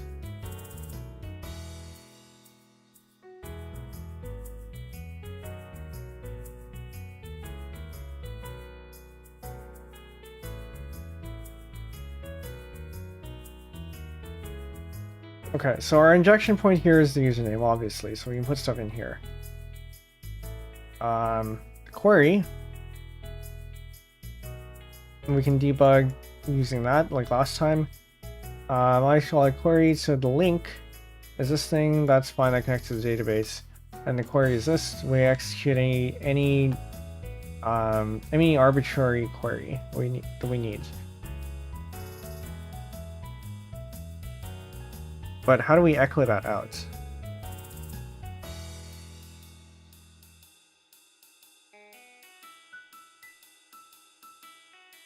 Or does it even matter?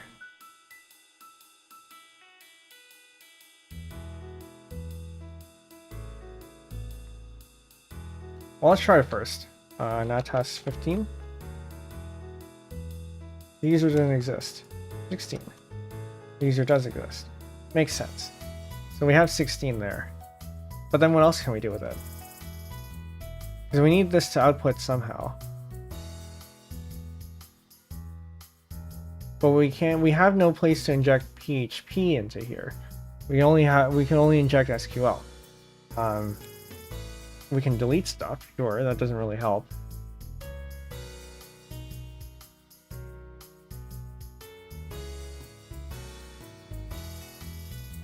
We can change stuff, which also doesn't really help. But maybe it does.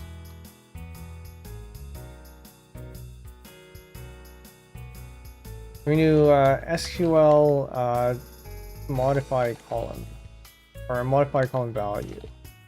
That's value. It's been a very long time since I've done this. Updates, sets, okay. I don't like going to W3 schools, but you know, there it is.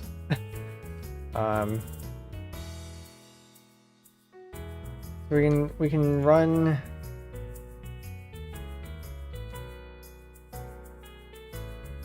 We can run updates. Update users.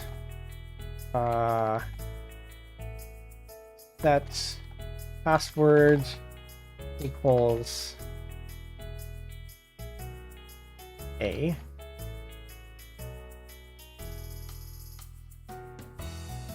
And I don't think we care about the where, because there's only one that we really care about. And then we comment out the rest of it.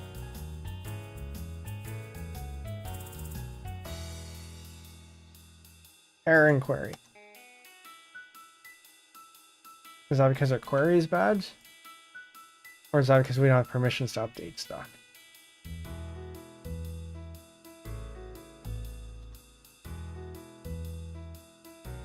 Select star from users where username equals that. Update users set password that.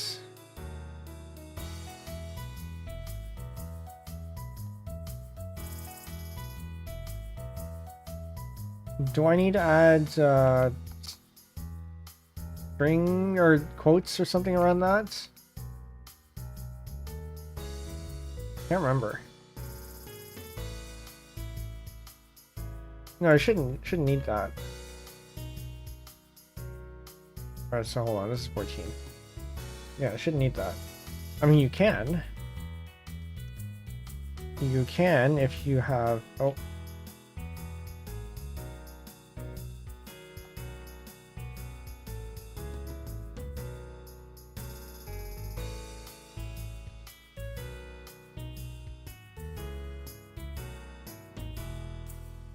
You can set this.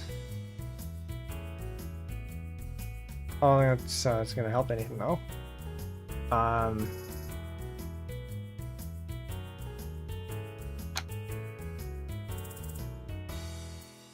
Disable users. Select star from users where username is this. Then we have our injection point here. Oh, wait a minute. Hold up. No, this is correct. And then we inject something in here. But again, I don't know what we can do other than just try to change stuff.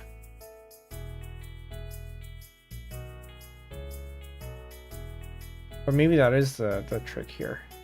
You do have to change something.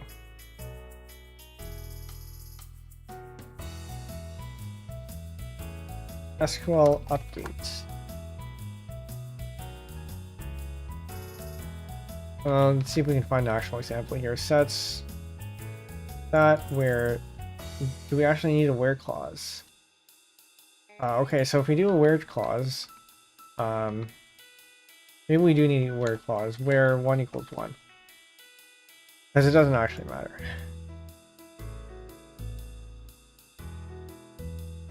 Error in query.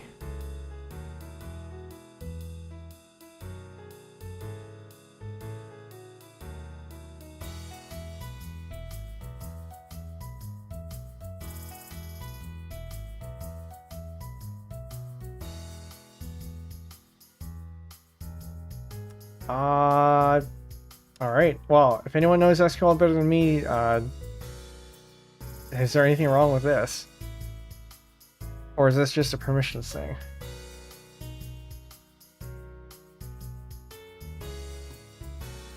Select star from users where username equals that. Sure. And then, no, it's error. I guess it's because it might actually be running. It might actually be running. I don't expect this to work though.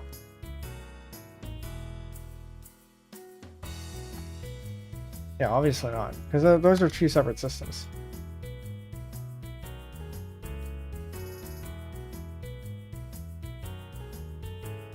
How do you get data out of this?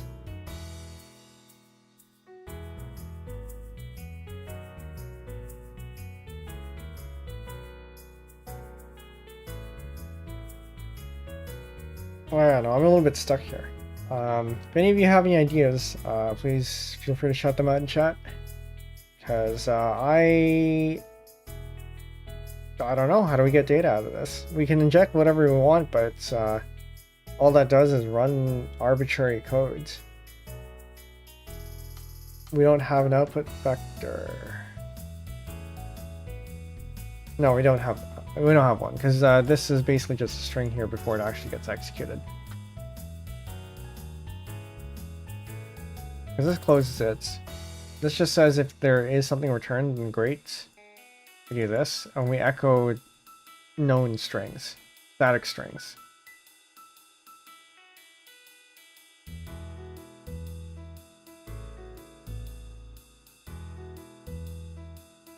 Natas 15 doesn't exist.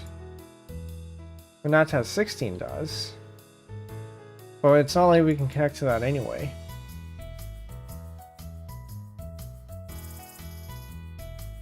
Or can we?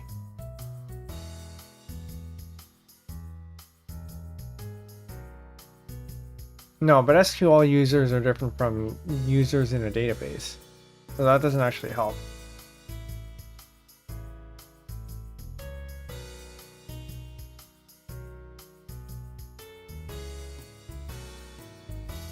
Do we actually not output anything else? No, we don't. Okay, so we have this. And we don't have anything else that's outputting anything, so that's, as far as I can tell anyway. Because for it to output things, it needs to be in a PHP block. Which we don't see any of. Okay. Does this help at all? I think this is, like the hints file. For this function, you need to be logged in. Okay, fine. Or is this just a leaderboard? We're at 15.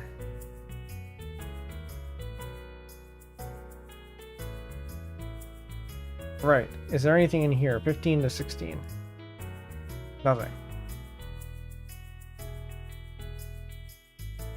Yeah, so I think this is just, yeah, this is just a leaderboard, I think. So, nothing there.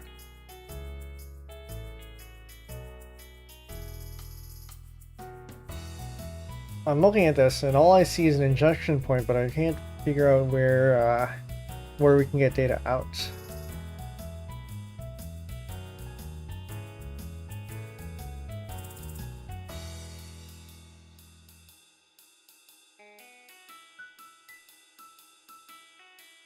I'm just gonna drink of water here because my throat is starting to.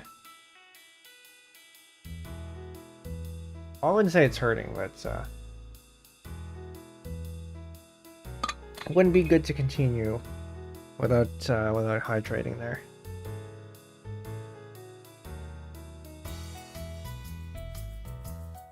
No, but really, what's all right? Line by line again. All right, if the array key exists username, so if we have made a request, then we connect to the database using a known user. We select the Natas 15 database.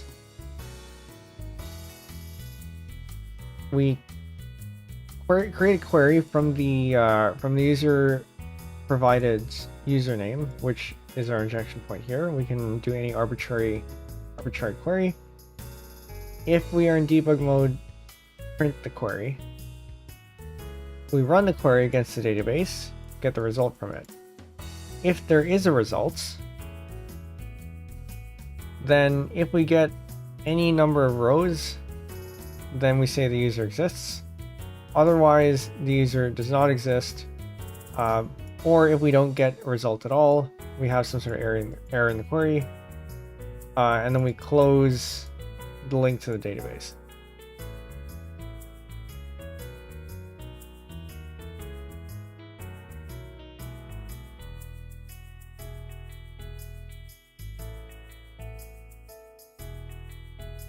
But then what? There's nothing here.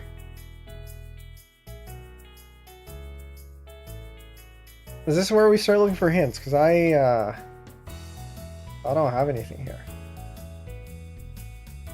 I can update, I can delete, I can insert, and none of those will help get data out.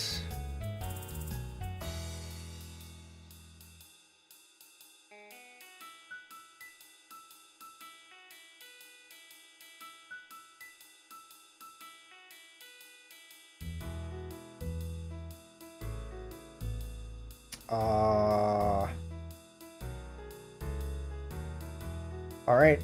Well, chat, if you have any hints, let me know, because otherwise I think I'm going to go cheat a little bit, because I'm kind of stuck. I'm going to leave this up and open up a new tab here. On the side. Natas 15 hints. Didn't get anything over it. We don't need a walkthrough. I'm going to try to avoid walkthroughs here.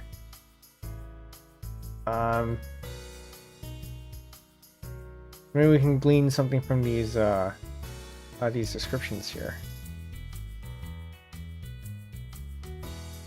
Walkthrough of level 15. Mentioned before, now test walkthroughs done in batches. Starts. Okay, sure. There are two subtle hints we're meant to pay attention to. First, we're given the structure of the users table, sure.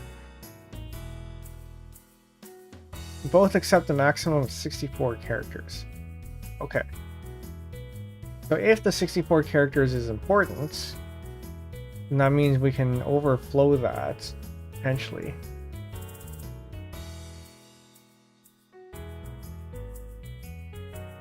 One, two, three, four, five. Actually, hold on. It's gonna be a lot easier to do it this way.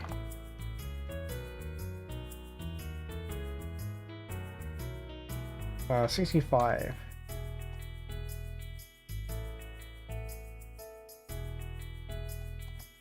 Does this do anything?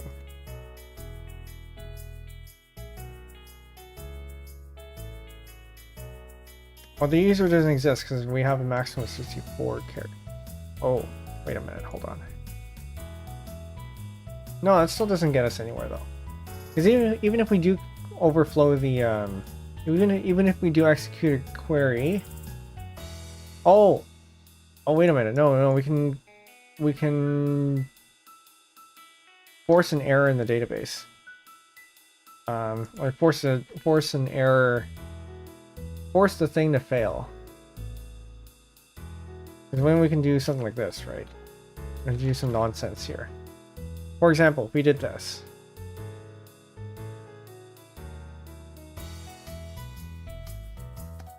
Never mind.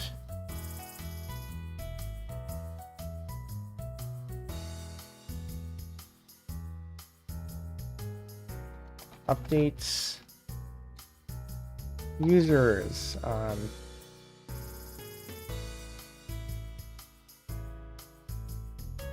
No, we had a thing earlier that says that what was it? We had an error saying that the query was invalid before. Update user sets.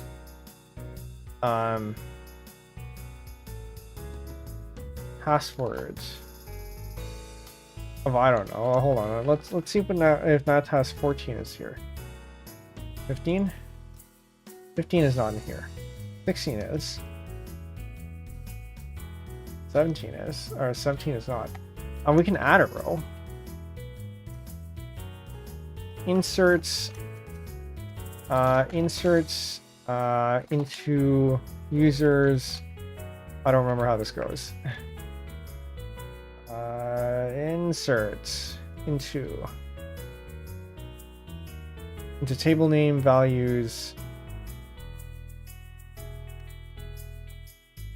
We have a, and then this giant string here of 65 characters.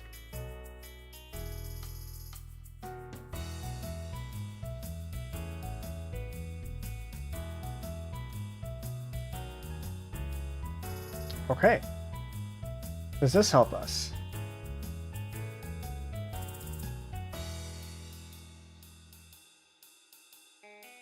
I don't know. Username equals that. Insert into users values. This stuff. You don't need to specify column names SQL query. However, to make sure that it does,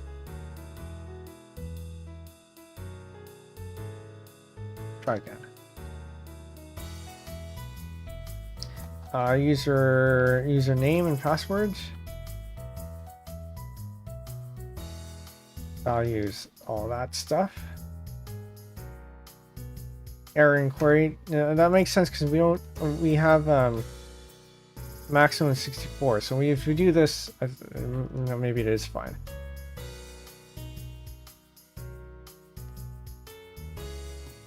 Okay, more hints.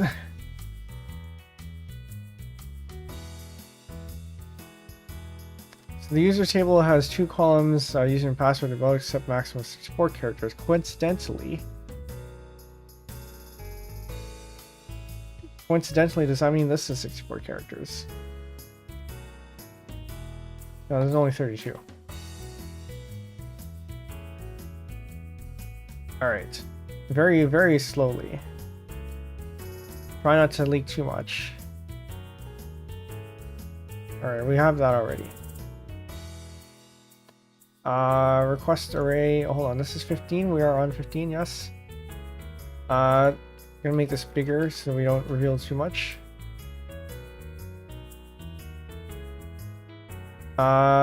Instead of asking MySQL what the password is this, return true if there's an exact match, we can do a like keyword.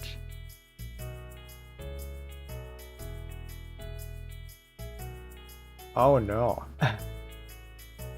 Oh no.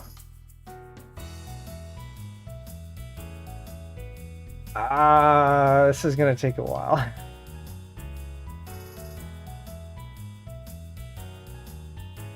This makes sense. Okay. So the approach here is going to be, because we have access to Boolean values, or Boolean checking essentially, we can say if the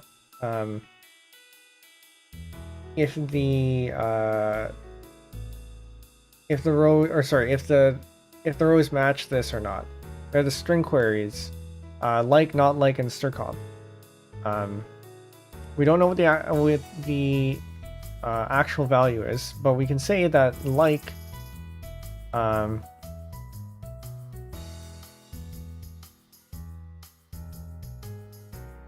on, select David like this. So we can figure out the length of this password, and we can also figure out the composition of this password. We actually already know that the password is 32 characters, so that's fine. And we know that this is base 64 characters.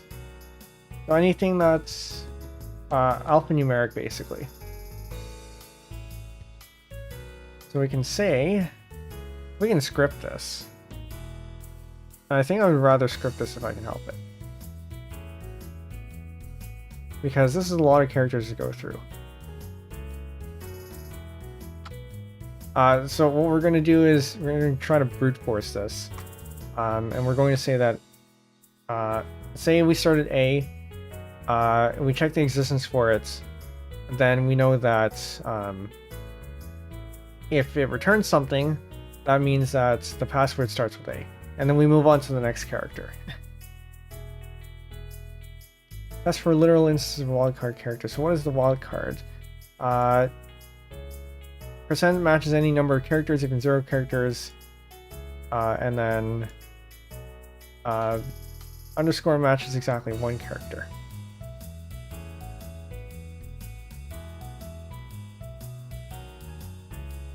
Okay, so just to prove out that this is correct, we have username Natas 16 and password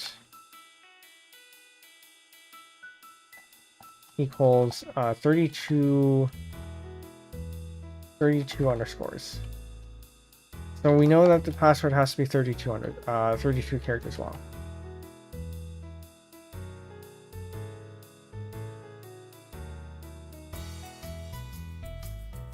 Okay, apparently that's not correct. SQL and. I'm pretty sure that and is how you do this. Because we had it before, right? Natas 14. You had a thing? Yeah, and is correct.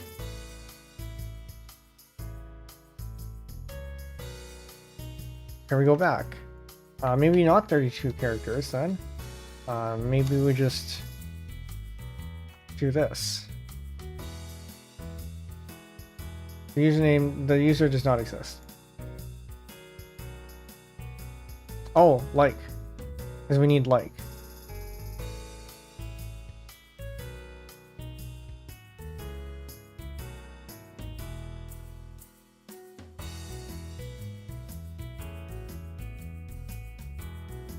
Where do we use this? Expression like that. It's password like this. The user exists. Okay, that makes sense.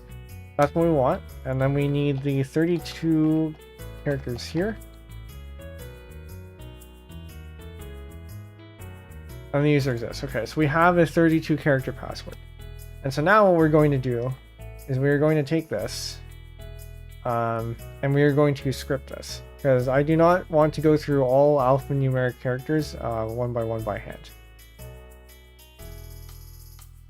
And so we're going to take this form post, okay, index PHP, this is correct.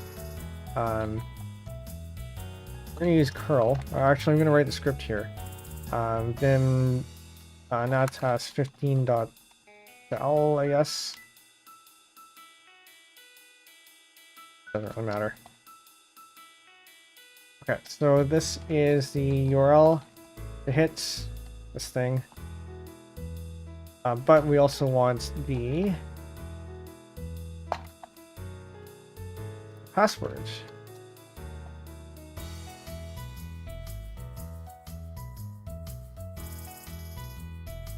Okay.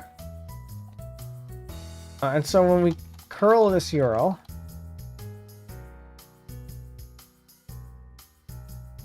let's start with that.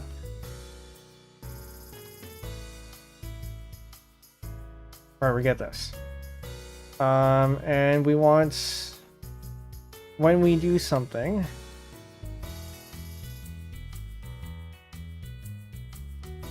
in this case, hold on, I gotta figure out how to give get parameters without having to put it into the thing, or like directly into the URL. Parameters.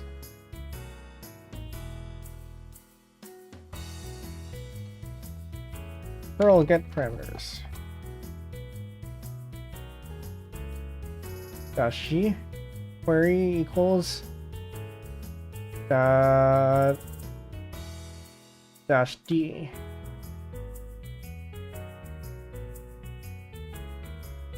I mean, I guess, okay.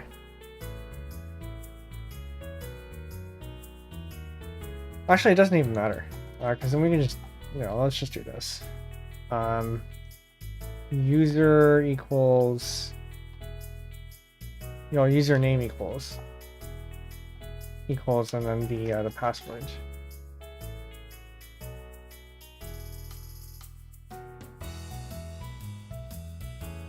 So we're going to start with the password as this.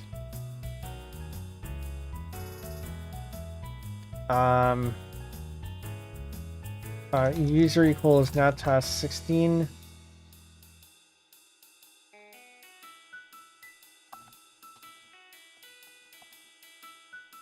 Natas 16. And passwords like, and then the rest of it. But we want these to have URL encodings. So we have the spaces there. So inject, and then we have the password. And the password is going to be right now. In this case, there we go. We'll start with that.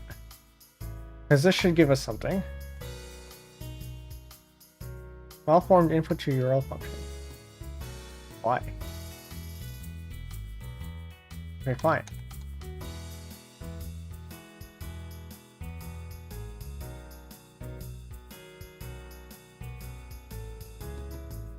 Fine.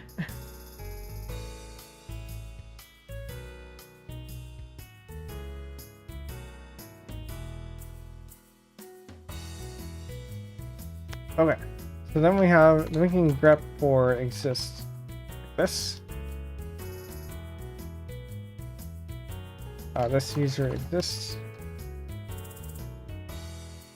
And as long as we find that, then we know that it's true. So we can write a function then that goes through all alphanumeric characters, and then runs them 32 times to get what we need. So for I in 1 to 32, do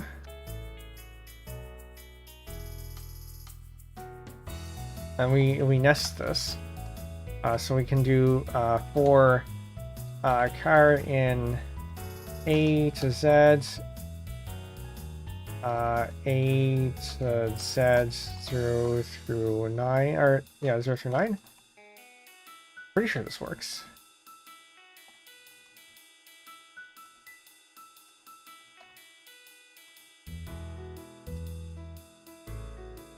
Okay, apparently that doesn't work.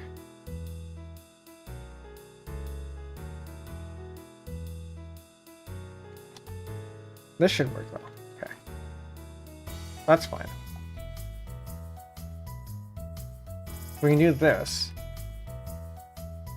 We got all the characters that are lowercase, uppercase, and numbers. And then we put this in here. And we have the current passwords. So we start with the empty string, and then we put in any number of characters there, and then we add on the next character. And so if we do that, and then we see this user exists, then we add the current characters of passwords.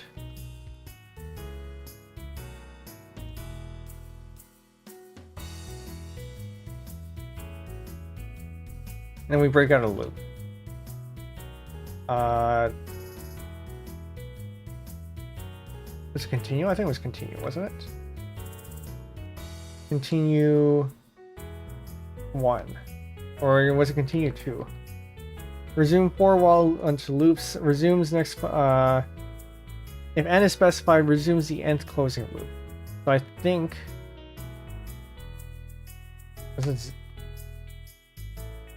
Hold on, we can test this out. So for f in 1, 2, 3, for g in 4, 5, 6, you echo f g continue 1. Done. So if this is the case, we should see a number of like 1, 4, 2, 4, 3, 4. But if we need 2, then we'll see 1, 4, 1, 5, 1, 6, and so on. Okay, so we actually do need continue 2. Okay. So I'll continue 2 in this case. Because 1 is just this this loop here, and 1, 2 here. And so this is our script. Couldn't parse this if expression, fix the thing. Why? Yes, I did forget that. Linters. I appears unused. Use verify or export I. It doesn't really matter.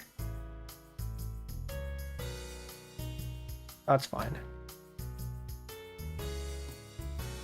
And we do want to add a little bit of sleep here, just so that we don't end up hammering the server.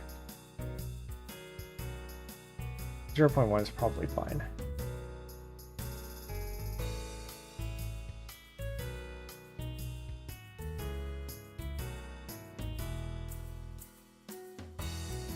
Okay, so now, actually I missed something. Then we print out the password afterwards.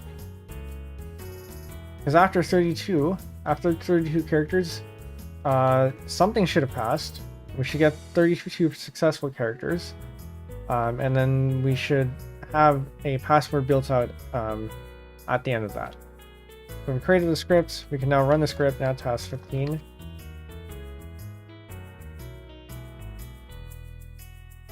I'm going to get curl-s here. Because otherwise that's going to dev null. Okay. And then just so we can see what it's doing, we can pass to try is equal to passwords char. And we can change this to pass to try. And then we can set in here pass to try. Okay. So now we can see what it's doing. Trying. And then pass to try.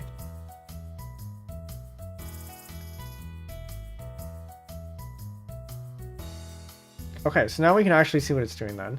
And then at the end, we get the actual password.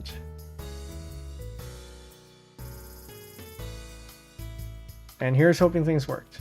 First try.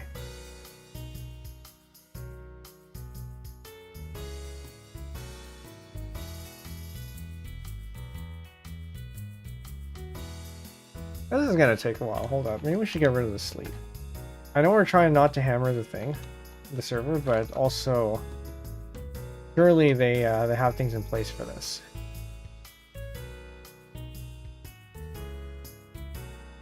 Like rate limiting of some sort.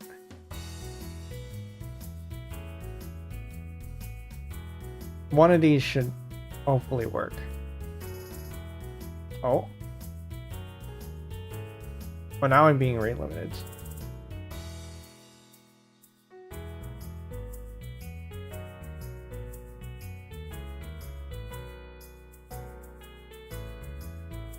Okay, that's not correct. Stop that.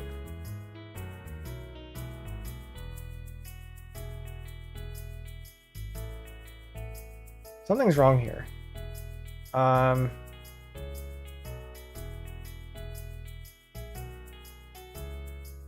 It might be that this is wrong.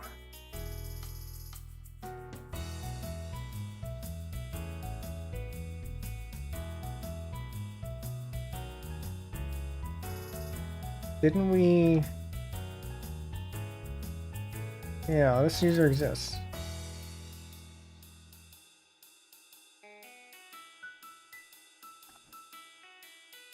Oh, right, duh. We're not outputting to,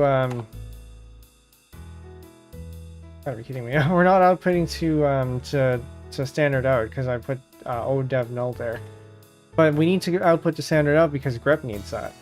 But we will want to get rid of this grep-q so that we don't actually output the thing. We just need to check that it exists. Q here for quiet, so that we don't get the actual outputs because we don't care about it. Now we can try again. Maybe with the sleep this time, just so we're a little bit nicer. Maybe with a smaller sleep. No, this is fine. Alright, so this is going to take a while. Oh, look at that. We found one. We found more.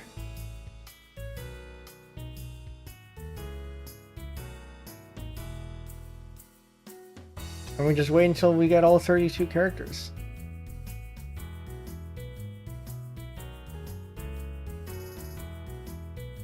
Now the question is this case insensitive? Because it's starting to look like this is case insensitive.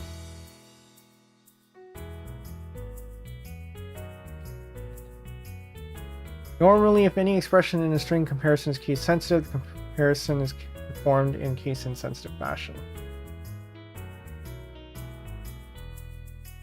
What does that mean?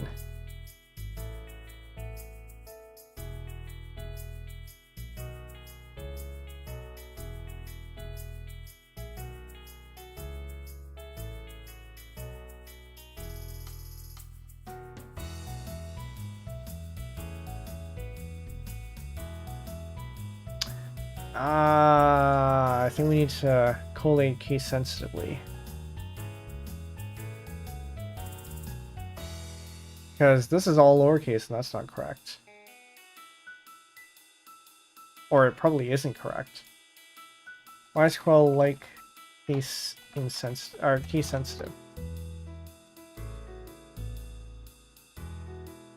How do you force MySQL like to be case sensitive? Like binary. Okay, stop that.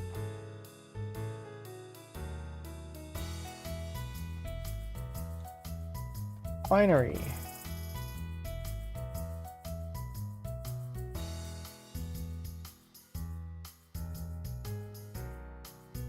Alright. Try that again because we do need to make sure that this is we need to make sure that we have our correct capitals and whatnot. So we know this starts with H. Did I save?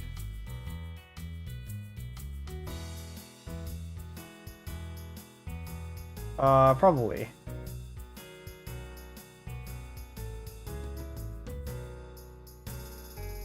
Okay, there we go. Now I just wait for this thing to run, and hope we get somewhere.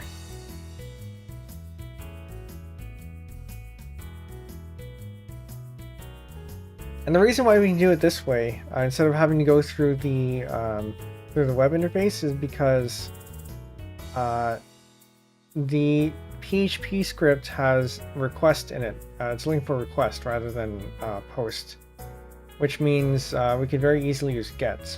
Not that it isn't difficult if it's post, because we can just tell curl to post instead, but this makes it a tiny bit more convenient.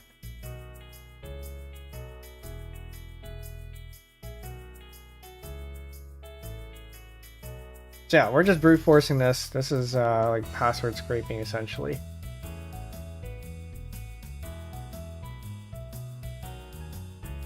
Go through all the inputs and just change the next character, and you keep the ones that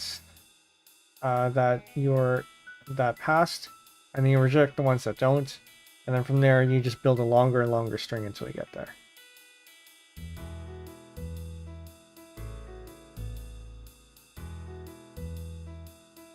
I suppose one could optimize this by doing a couple more queries. Going through all the characters and seeing if they appear even once in the passwords, and then you just don't keep the ones that don't appear, and then you only iterate through the ones that do appear. But that's more work.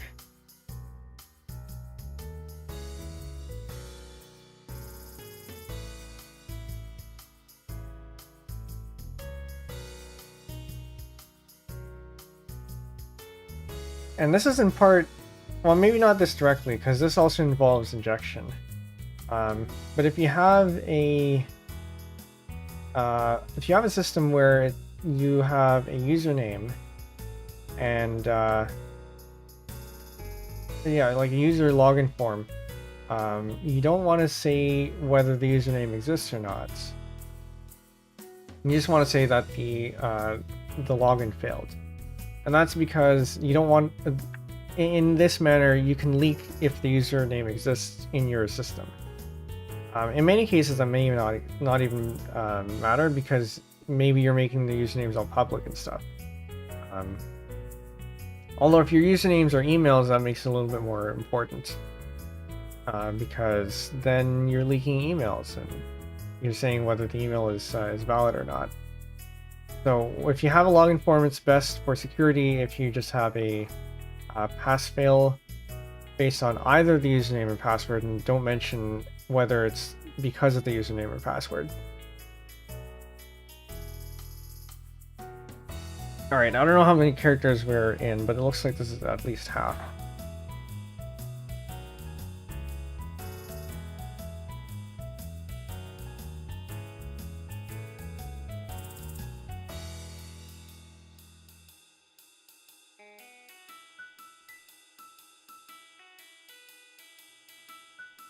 But we're getting there. We're getting there.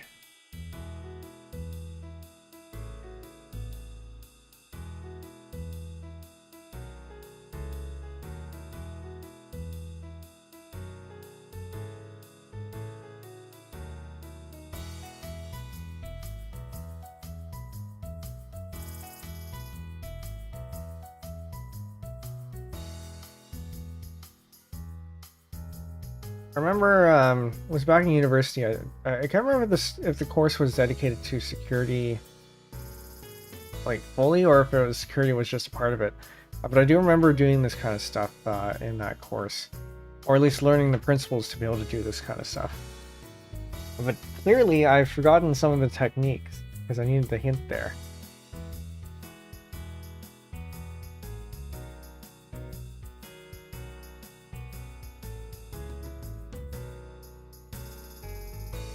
Alright, we're getting close, I think. This is how many characters?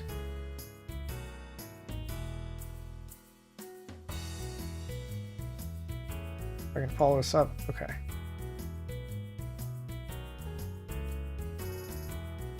One, 2, 3, 4, 5, 6, 7, 8, 9, 10, 11, 12, 13, 14, 15, 16, 17, 18, 19, 20. 1, 2, 3, 4, 5, 6, 7, 27. We're close.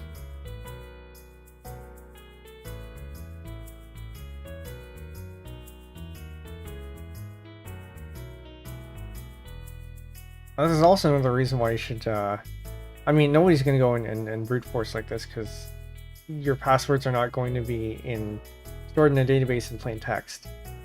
But longer passwords does mean that there's more that they have to search through, and so the longer your password is, the harder it is. The harder it tends to be to crack.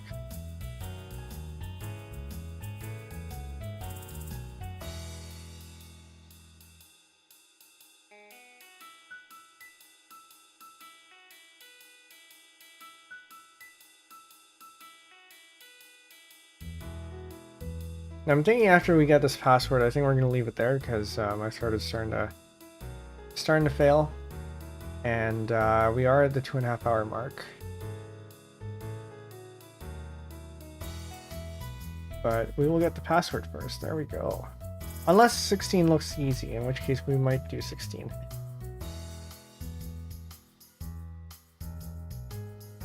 Alright, so let's see if this works. Natas 16. 16. Put in this password. For security reasons, we now filter on even more on certain characters. Okay. So actually, this looks like it might be okay. So we might do that one.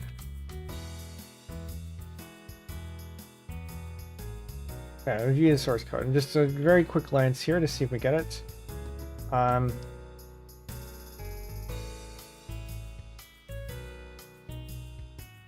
If it contains semicolon or a bar.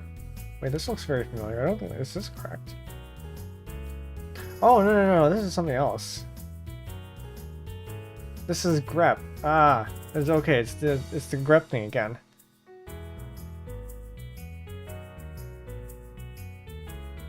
Oh no, this is interesting. So our old hack was that we would put something in here. But we can't do that because now this is wrapped in in double quotes. And yeah, that's wrapped in double quotes now, and that means that to break out of it we would have to wait a minute, hold on. Yeah, no. To break out of it we would have to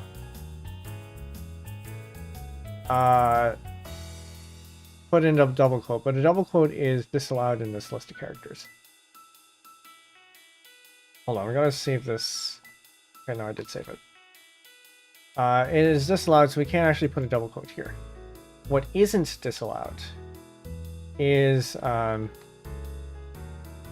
the command substitution. The dollar signs are not disallowed. Parentheses are not disallowed. I don't know how that helps us though.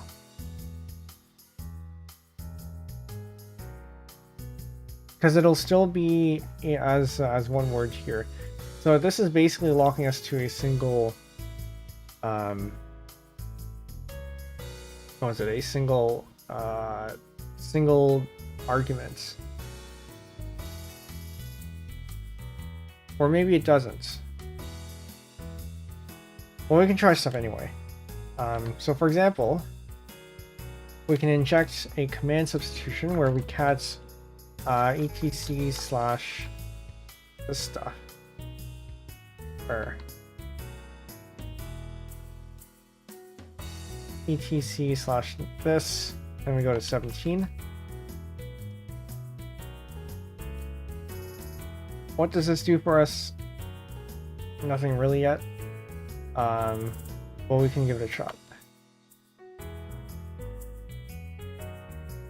Oh, that doesn't make any sense. That should not even match anything. Hold up.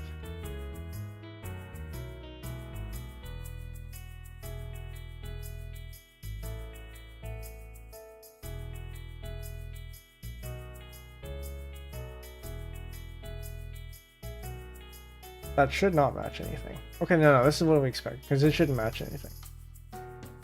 But now we gotta find a way to break out of this.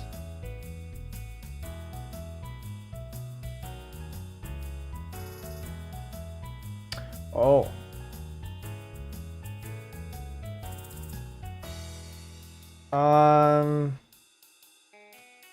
Okay, so we can take a look at the... Hold on, we're just gonna close the editor here, because we don't need that anymore. If we look at the man page for grep, we have a bunch of flags that we can use. But we can only use one flag. I don't know if we have anything here.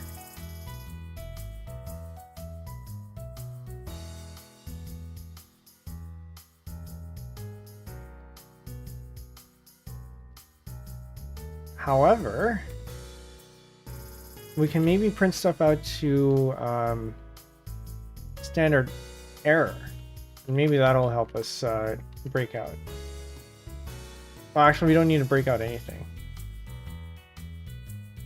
But when we go through standard error, I don't know if pass-through will output standard error, but if it does, that means that we can see it. So, for those of you who don't know, there are 3 normal streams of normal file descriptors for our command. There are standard inputs, which is file descriptor 0. There is standard output, which is file descriptor 1. That is your normal output. And then standard error, which is file descriptor 2. And that's where all the errors are supposed to be printed. The reason those are separated is so that your errors don't get mixed in with the output. And normally for For Unix commands, your output is the stuff that you're supposed to be able to parse with another command. So if you output the errors in the same stream that you output your actual output, then whoever's consuming your output is in trouble, because then they can't parse the error.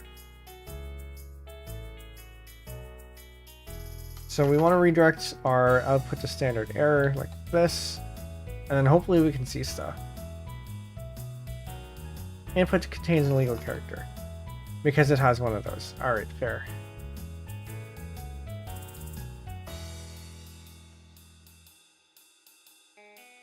And we can't do the pipe either, because the pipe is over there. Okay. What else can we do?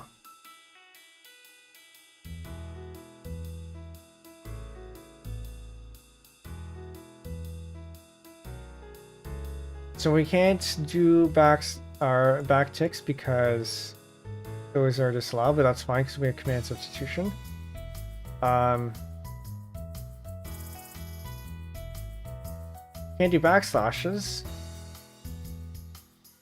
Actually, hold up. Can we do backslashes? I think we can.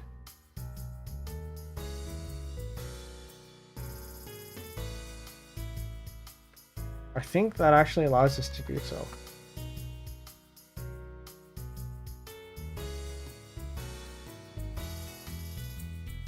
Which means that if we allow the backslash there,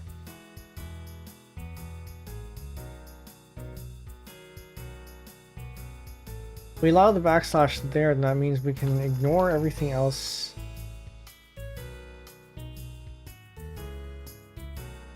Ignore everything else that's in here. We can run this.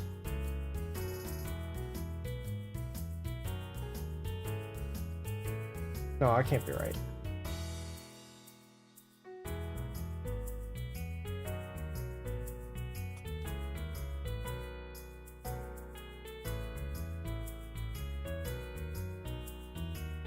No, that's not right.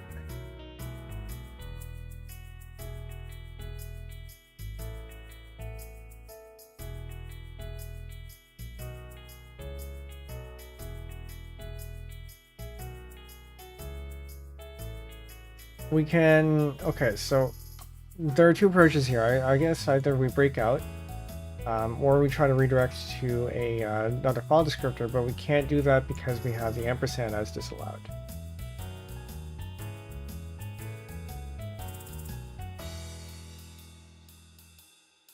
These three characters here are command continuations, are command separators rather, so we can't use any of those. We have $signs that are available to us, so that allows for command substitution, command parameter expansion,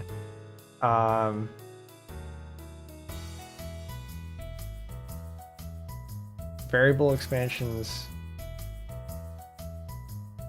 arithmetic expansions. Doesn't really help us in this case.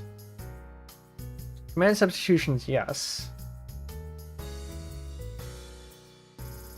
To an extent.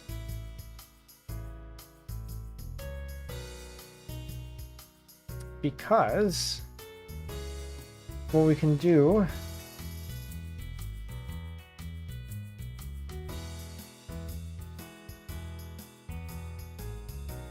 is we can feed that into here like that.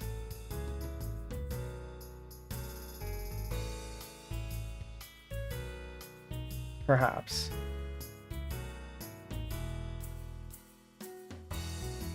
Then we gotta find a flag that we can use, like -E.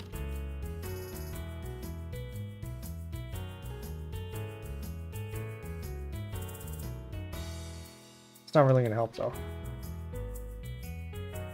Actually, we might hang the server, or not.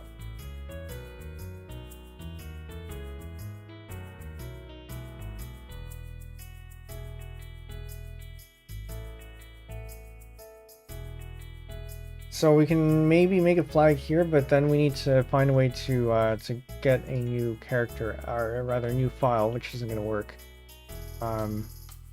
we can't break out of the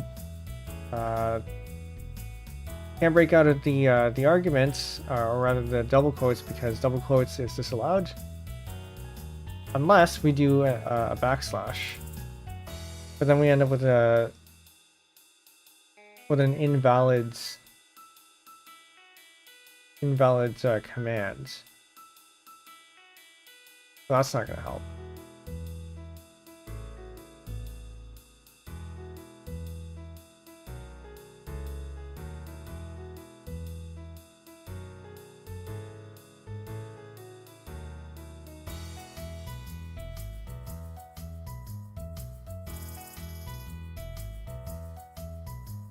Is there any other way we can break out of this? Because we can. Like, we have command substitution available to us. But we need a way for it to actually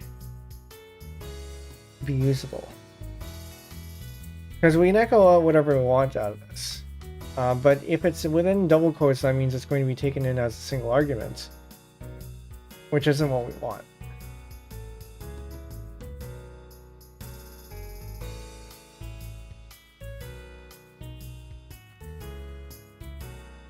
We already tried catting out this file.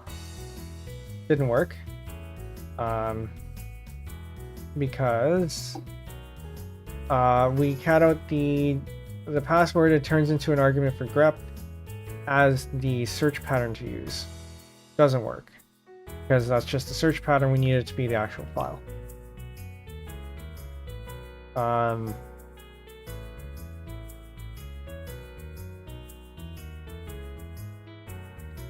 We can technically printf something. Actually, no, that's not going to work.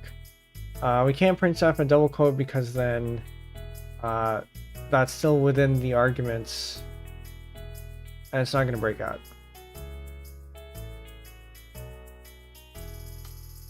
I don't know. I think this one's going to need a bit of thought. My voice is dying, so this might be a good place to end anyway. I feel like this should be fairly easy to solve. And there are no hints on here, right? 16 to 17? Yeah, there's nothing here.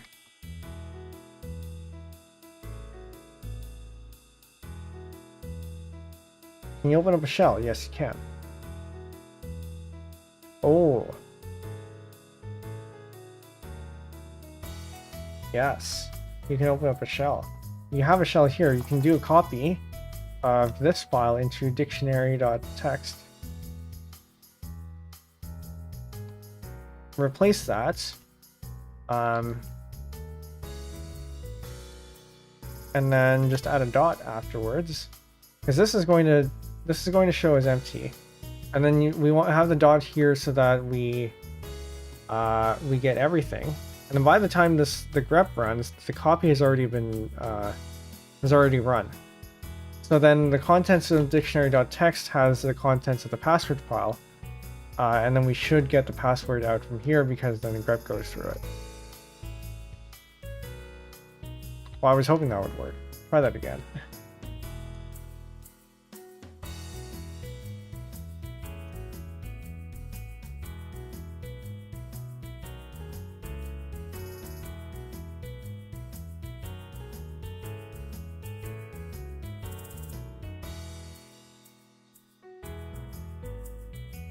Natas has 17, right?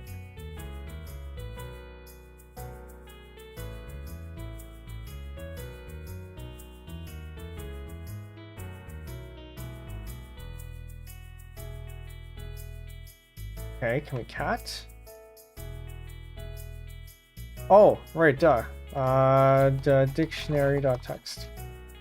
Well, I mean, we didn't have that problem earlier, but we have this problem here.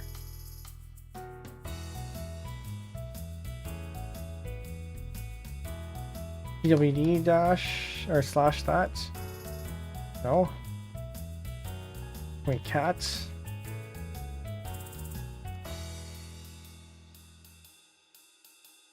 No.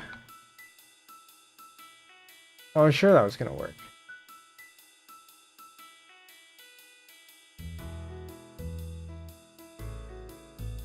But maybe it just doesn't. Maybe we don't have permissions to write to that then.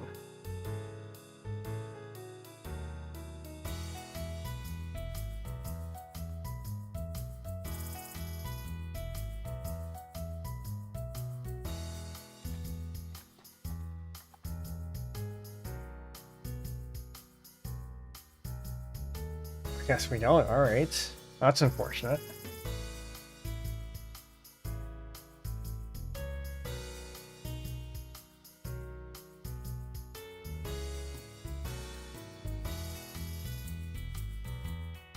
All right, I'm gonna give myself about 8 minutes. That'll take us to the 3-hour mark. Hopefully, if we don't get it by then we leave it at that. If we do get it by then we'll end it there. Change an illegal character. So how do we break out of this? What can we do if we can't do anything with dictionary.txt? Can't break out of the double quotes. We have command substitution available to us, which means we can run any arbitrary command.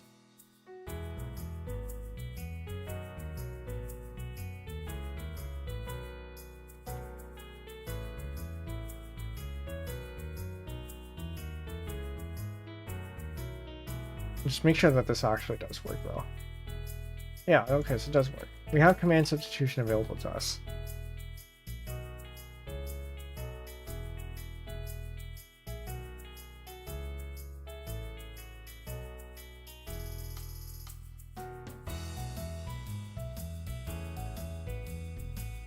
And then we have potential other commands by doing this.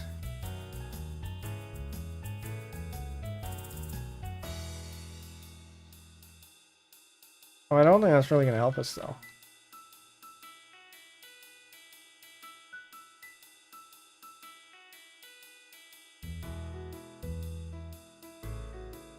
Because we already know this doesn't work.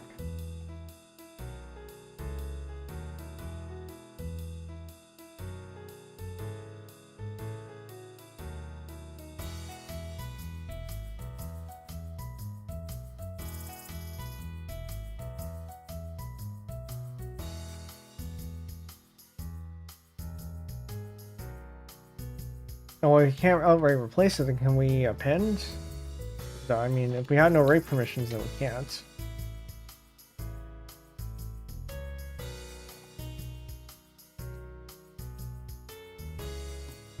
We go to the very end, there's nothing there. Okay.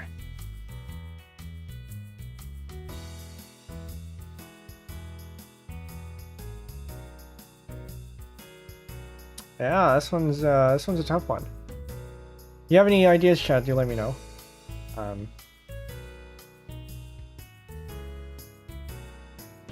Grep I key dictionary.txt. So we should have, as far as I can tell, command substitution here is our only option. We got to be able to do some sort of arbitrary commands. Maybe something to do with dictionary.txt, but I don't think we have write permissions to that. We have read permissions, obviously.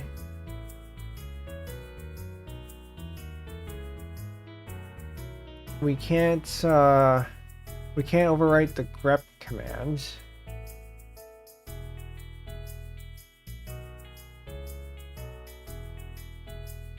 Can we make this command somehow invalid? I don't think so.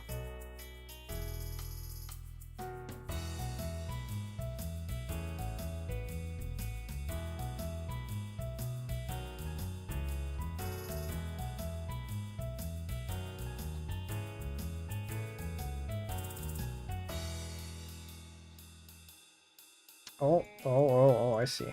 We do have something there.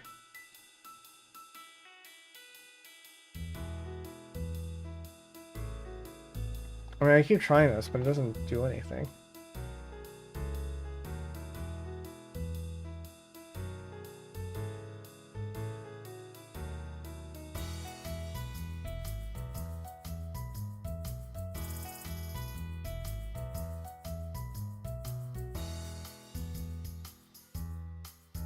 I don't know.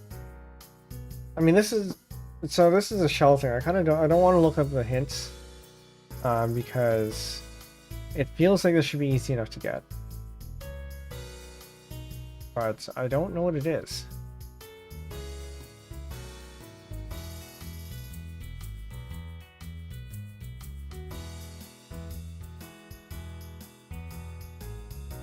Okay, I know I said 8 minutes, but I think we're just gonna leave it there. So we will pick this up another time because we do have all of these levels to go through. We have 34. We're only on 16. That's less than half. But this is good. I like this. If you want to try this out yourself, the URL is here. Over on YouTube, the link is in the description as well, or at least it should be. And if it isn't, I'll make sure to add that there. Yeah, next stream.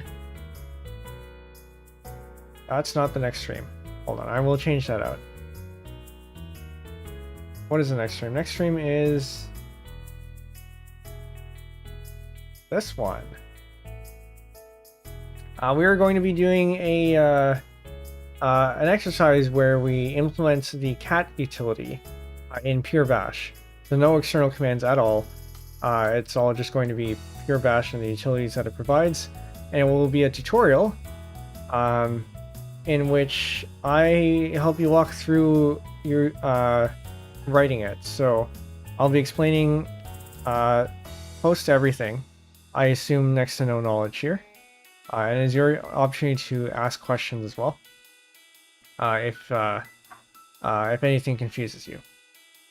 And you are free to follow along. Hopefully I will go slow enough to so that you can write and do this exercise on your own. So if you're in for some learning, tomorrow is the time to do it. This will be the first learning stream, well, our first proper learning stream that I will be doing. Okay. I think that is it. Are there any other announcements that I need to go over? There is one, but I will save that for tomorrow. Once again, I don't usually stream these technical things on Twitch, but this week is a special one, so here we go. Usually the technical stuff goes on YouTube, so if you aren't following me there, make sure that you do so there. Okay, so for those of you on Twitch, stick around, we'll find somebody to raid. On YouTube, we will just end as usual. But otherwise, thanks for coming to the stream. I hope you learned something. If you'd like to give this a try on your own, I highly recommend it. Again, the link is there. For those of you who are new here, my name is Penbu. I'm the programming, puzzle gaming, and music making VTuber on Linux. This has been Natas, OverTheWire, the WARGAMES, and we will see you. Oh, actually, no, you gotta remember the Discord. The Discord is there if you'd like to join us. We got a bunch of channels, including one for programming. Yeah, the newest channel here, if you're into things like public transit,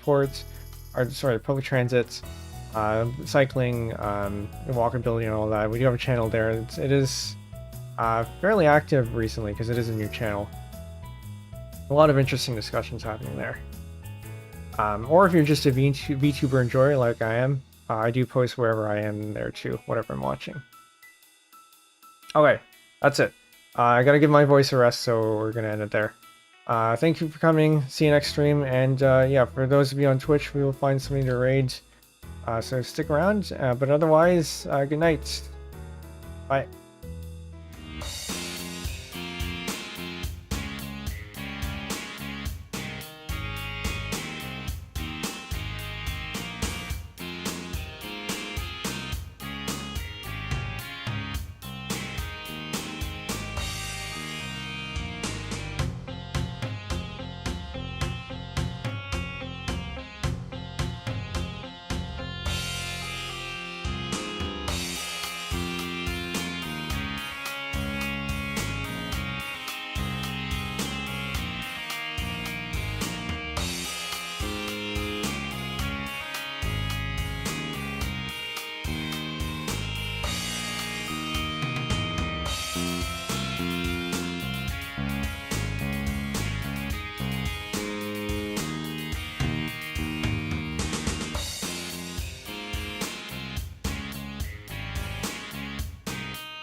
Still looking for someone, by the way. I think I have somebody in mind.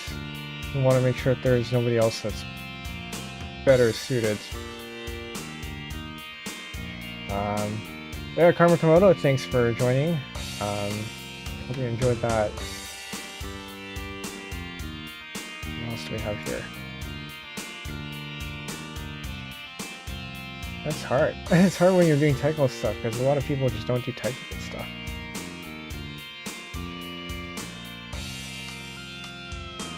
Twitch doesn't have this new Raids browser, and it seems to be fairly handy if people are actually actually have the tags that you want.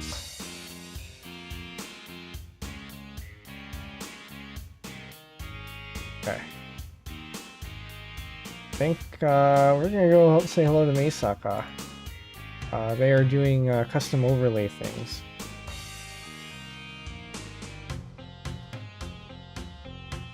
This is the Marine message if you'd like to participate. I'll go say hello. And enjoy the coding, or the programming. And I will see you next time. Good night.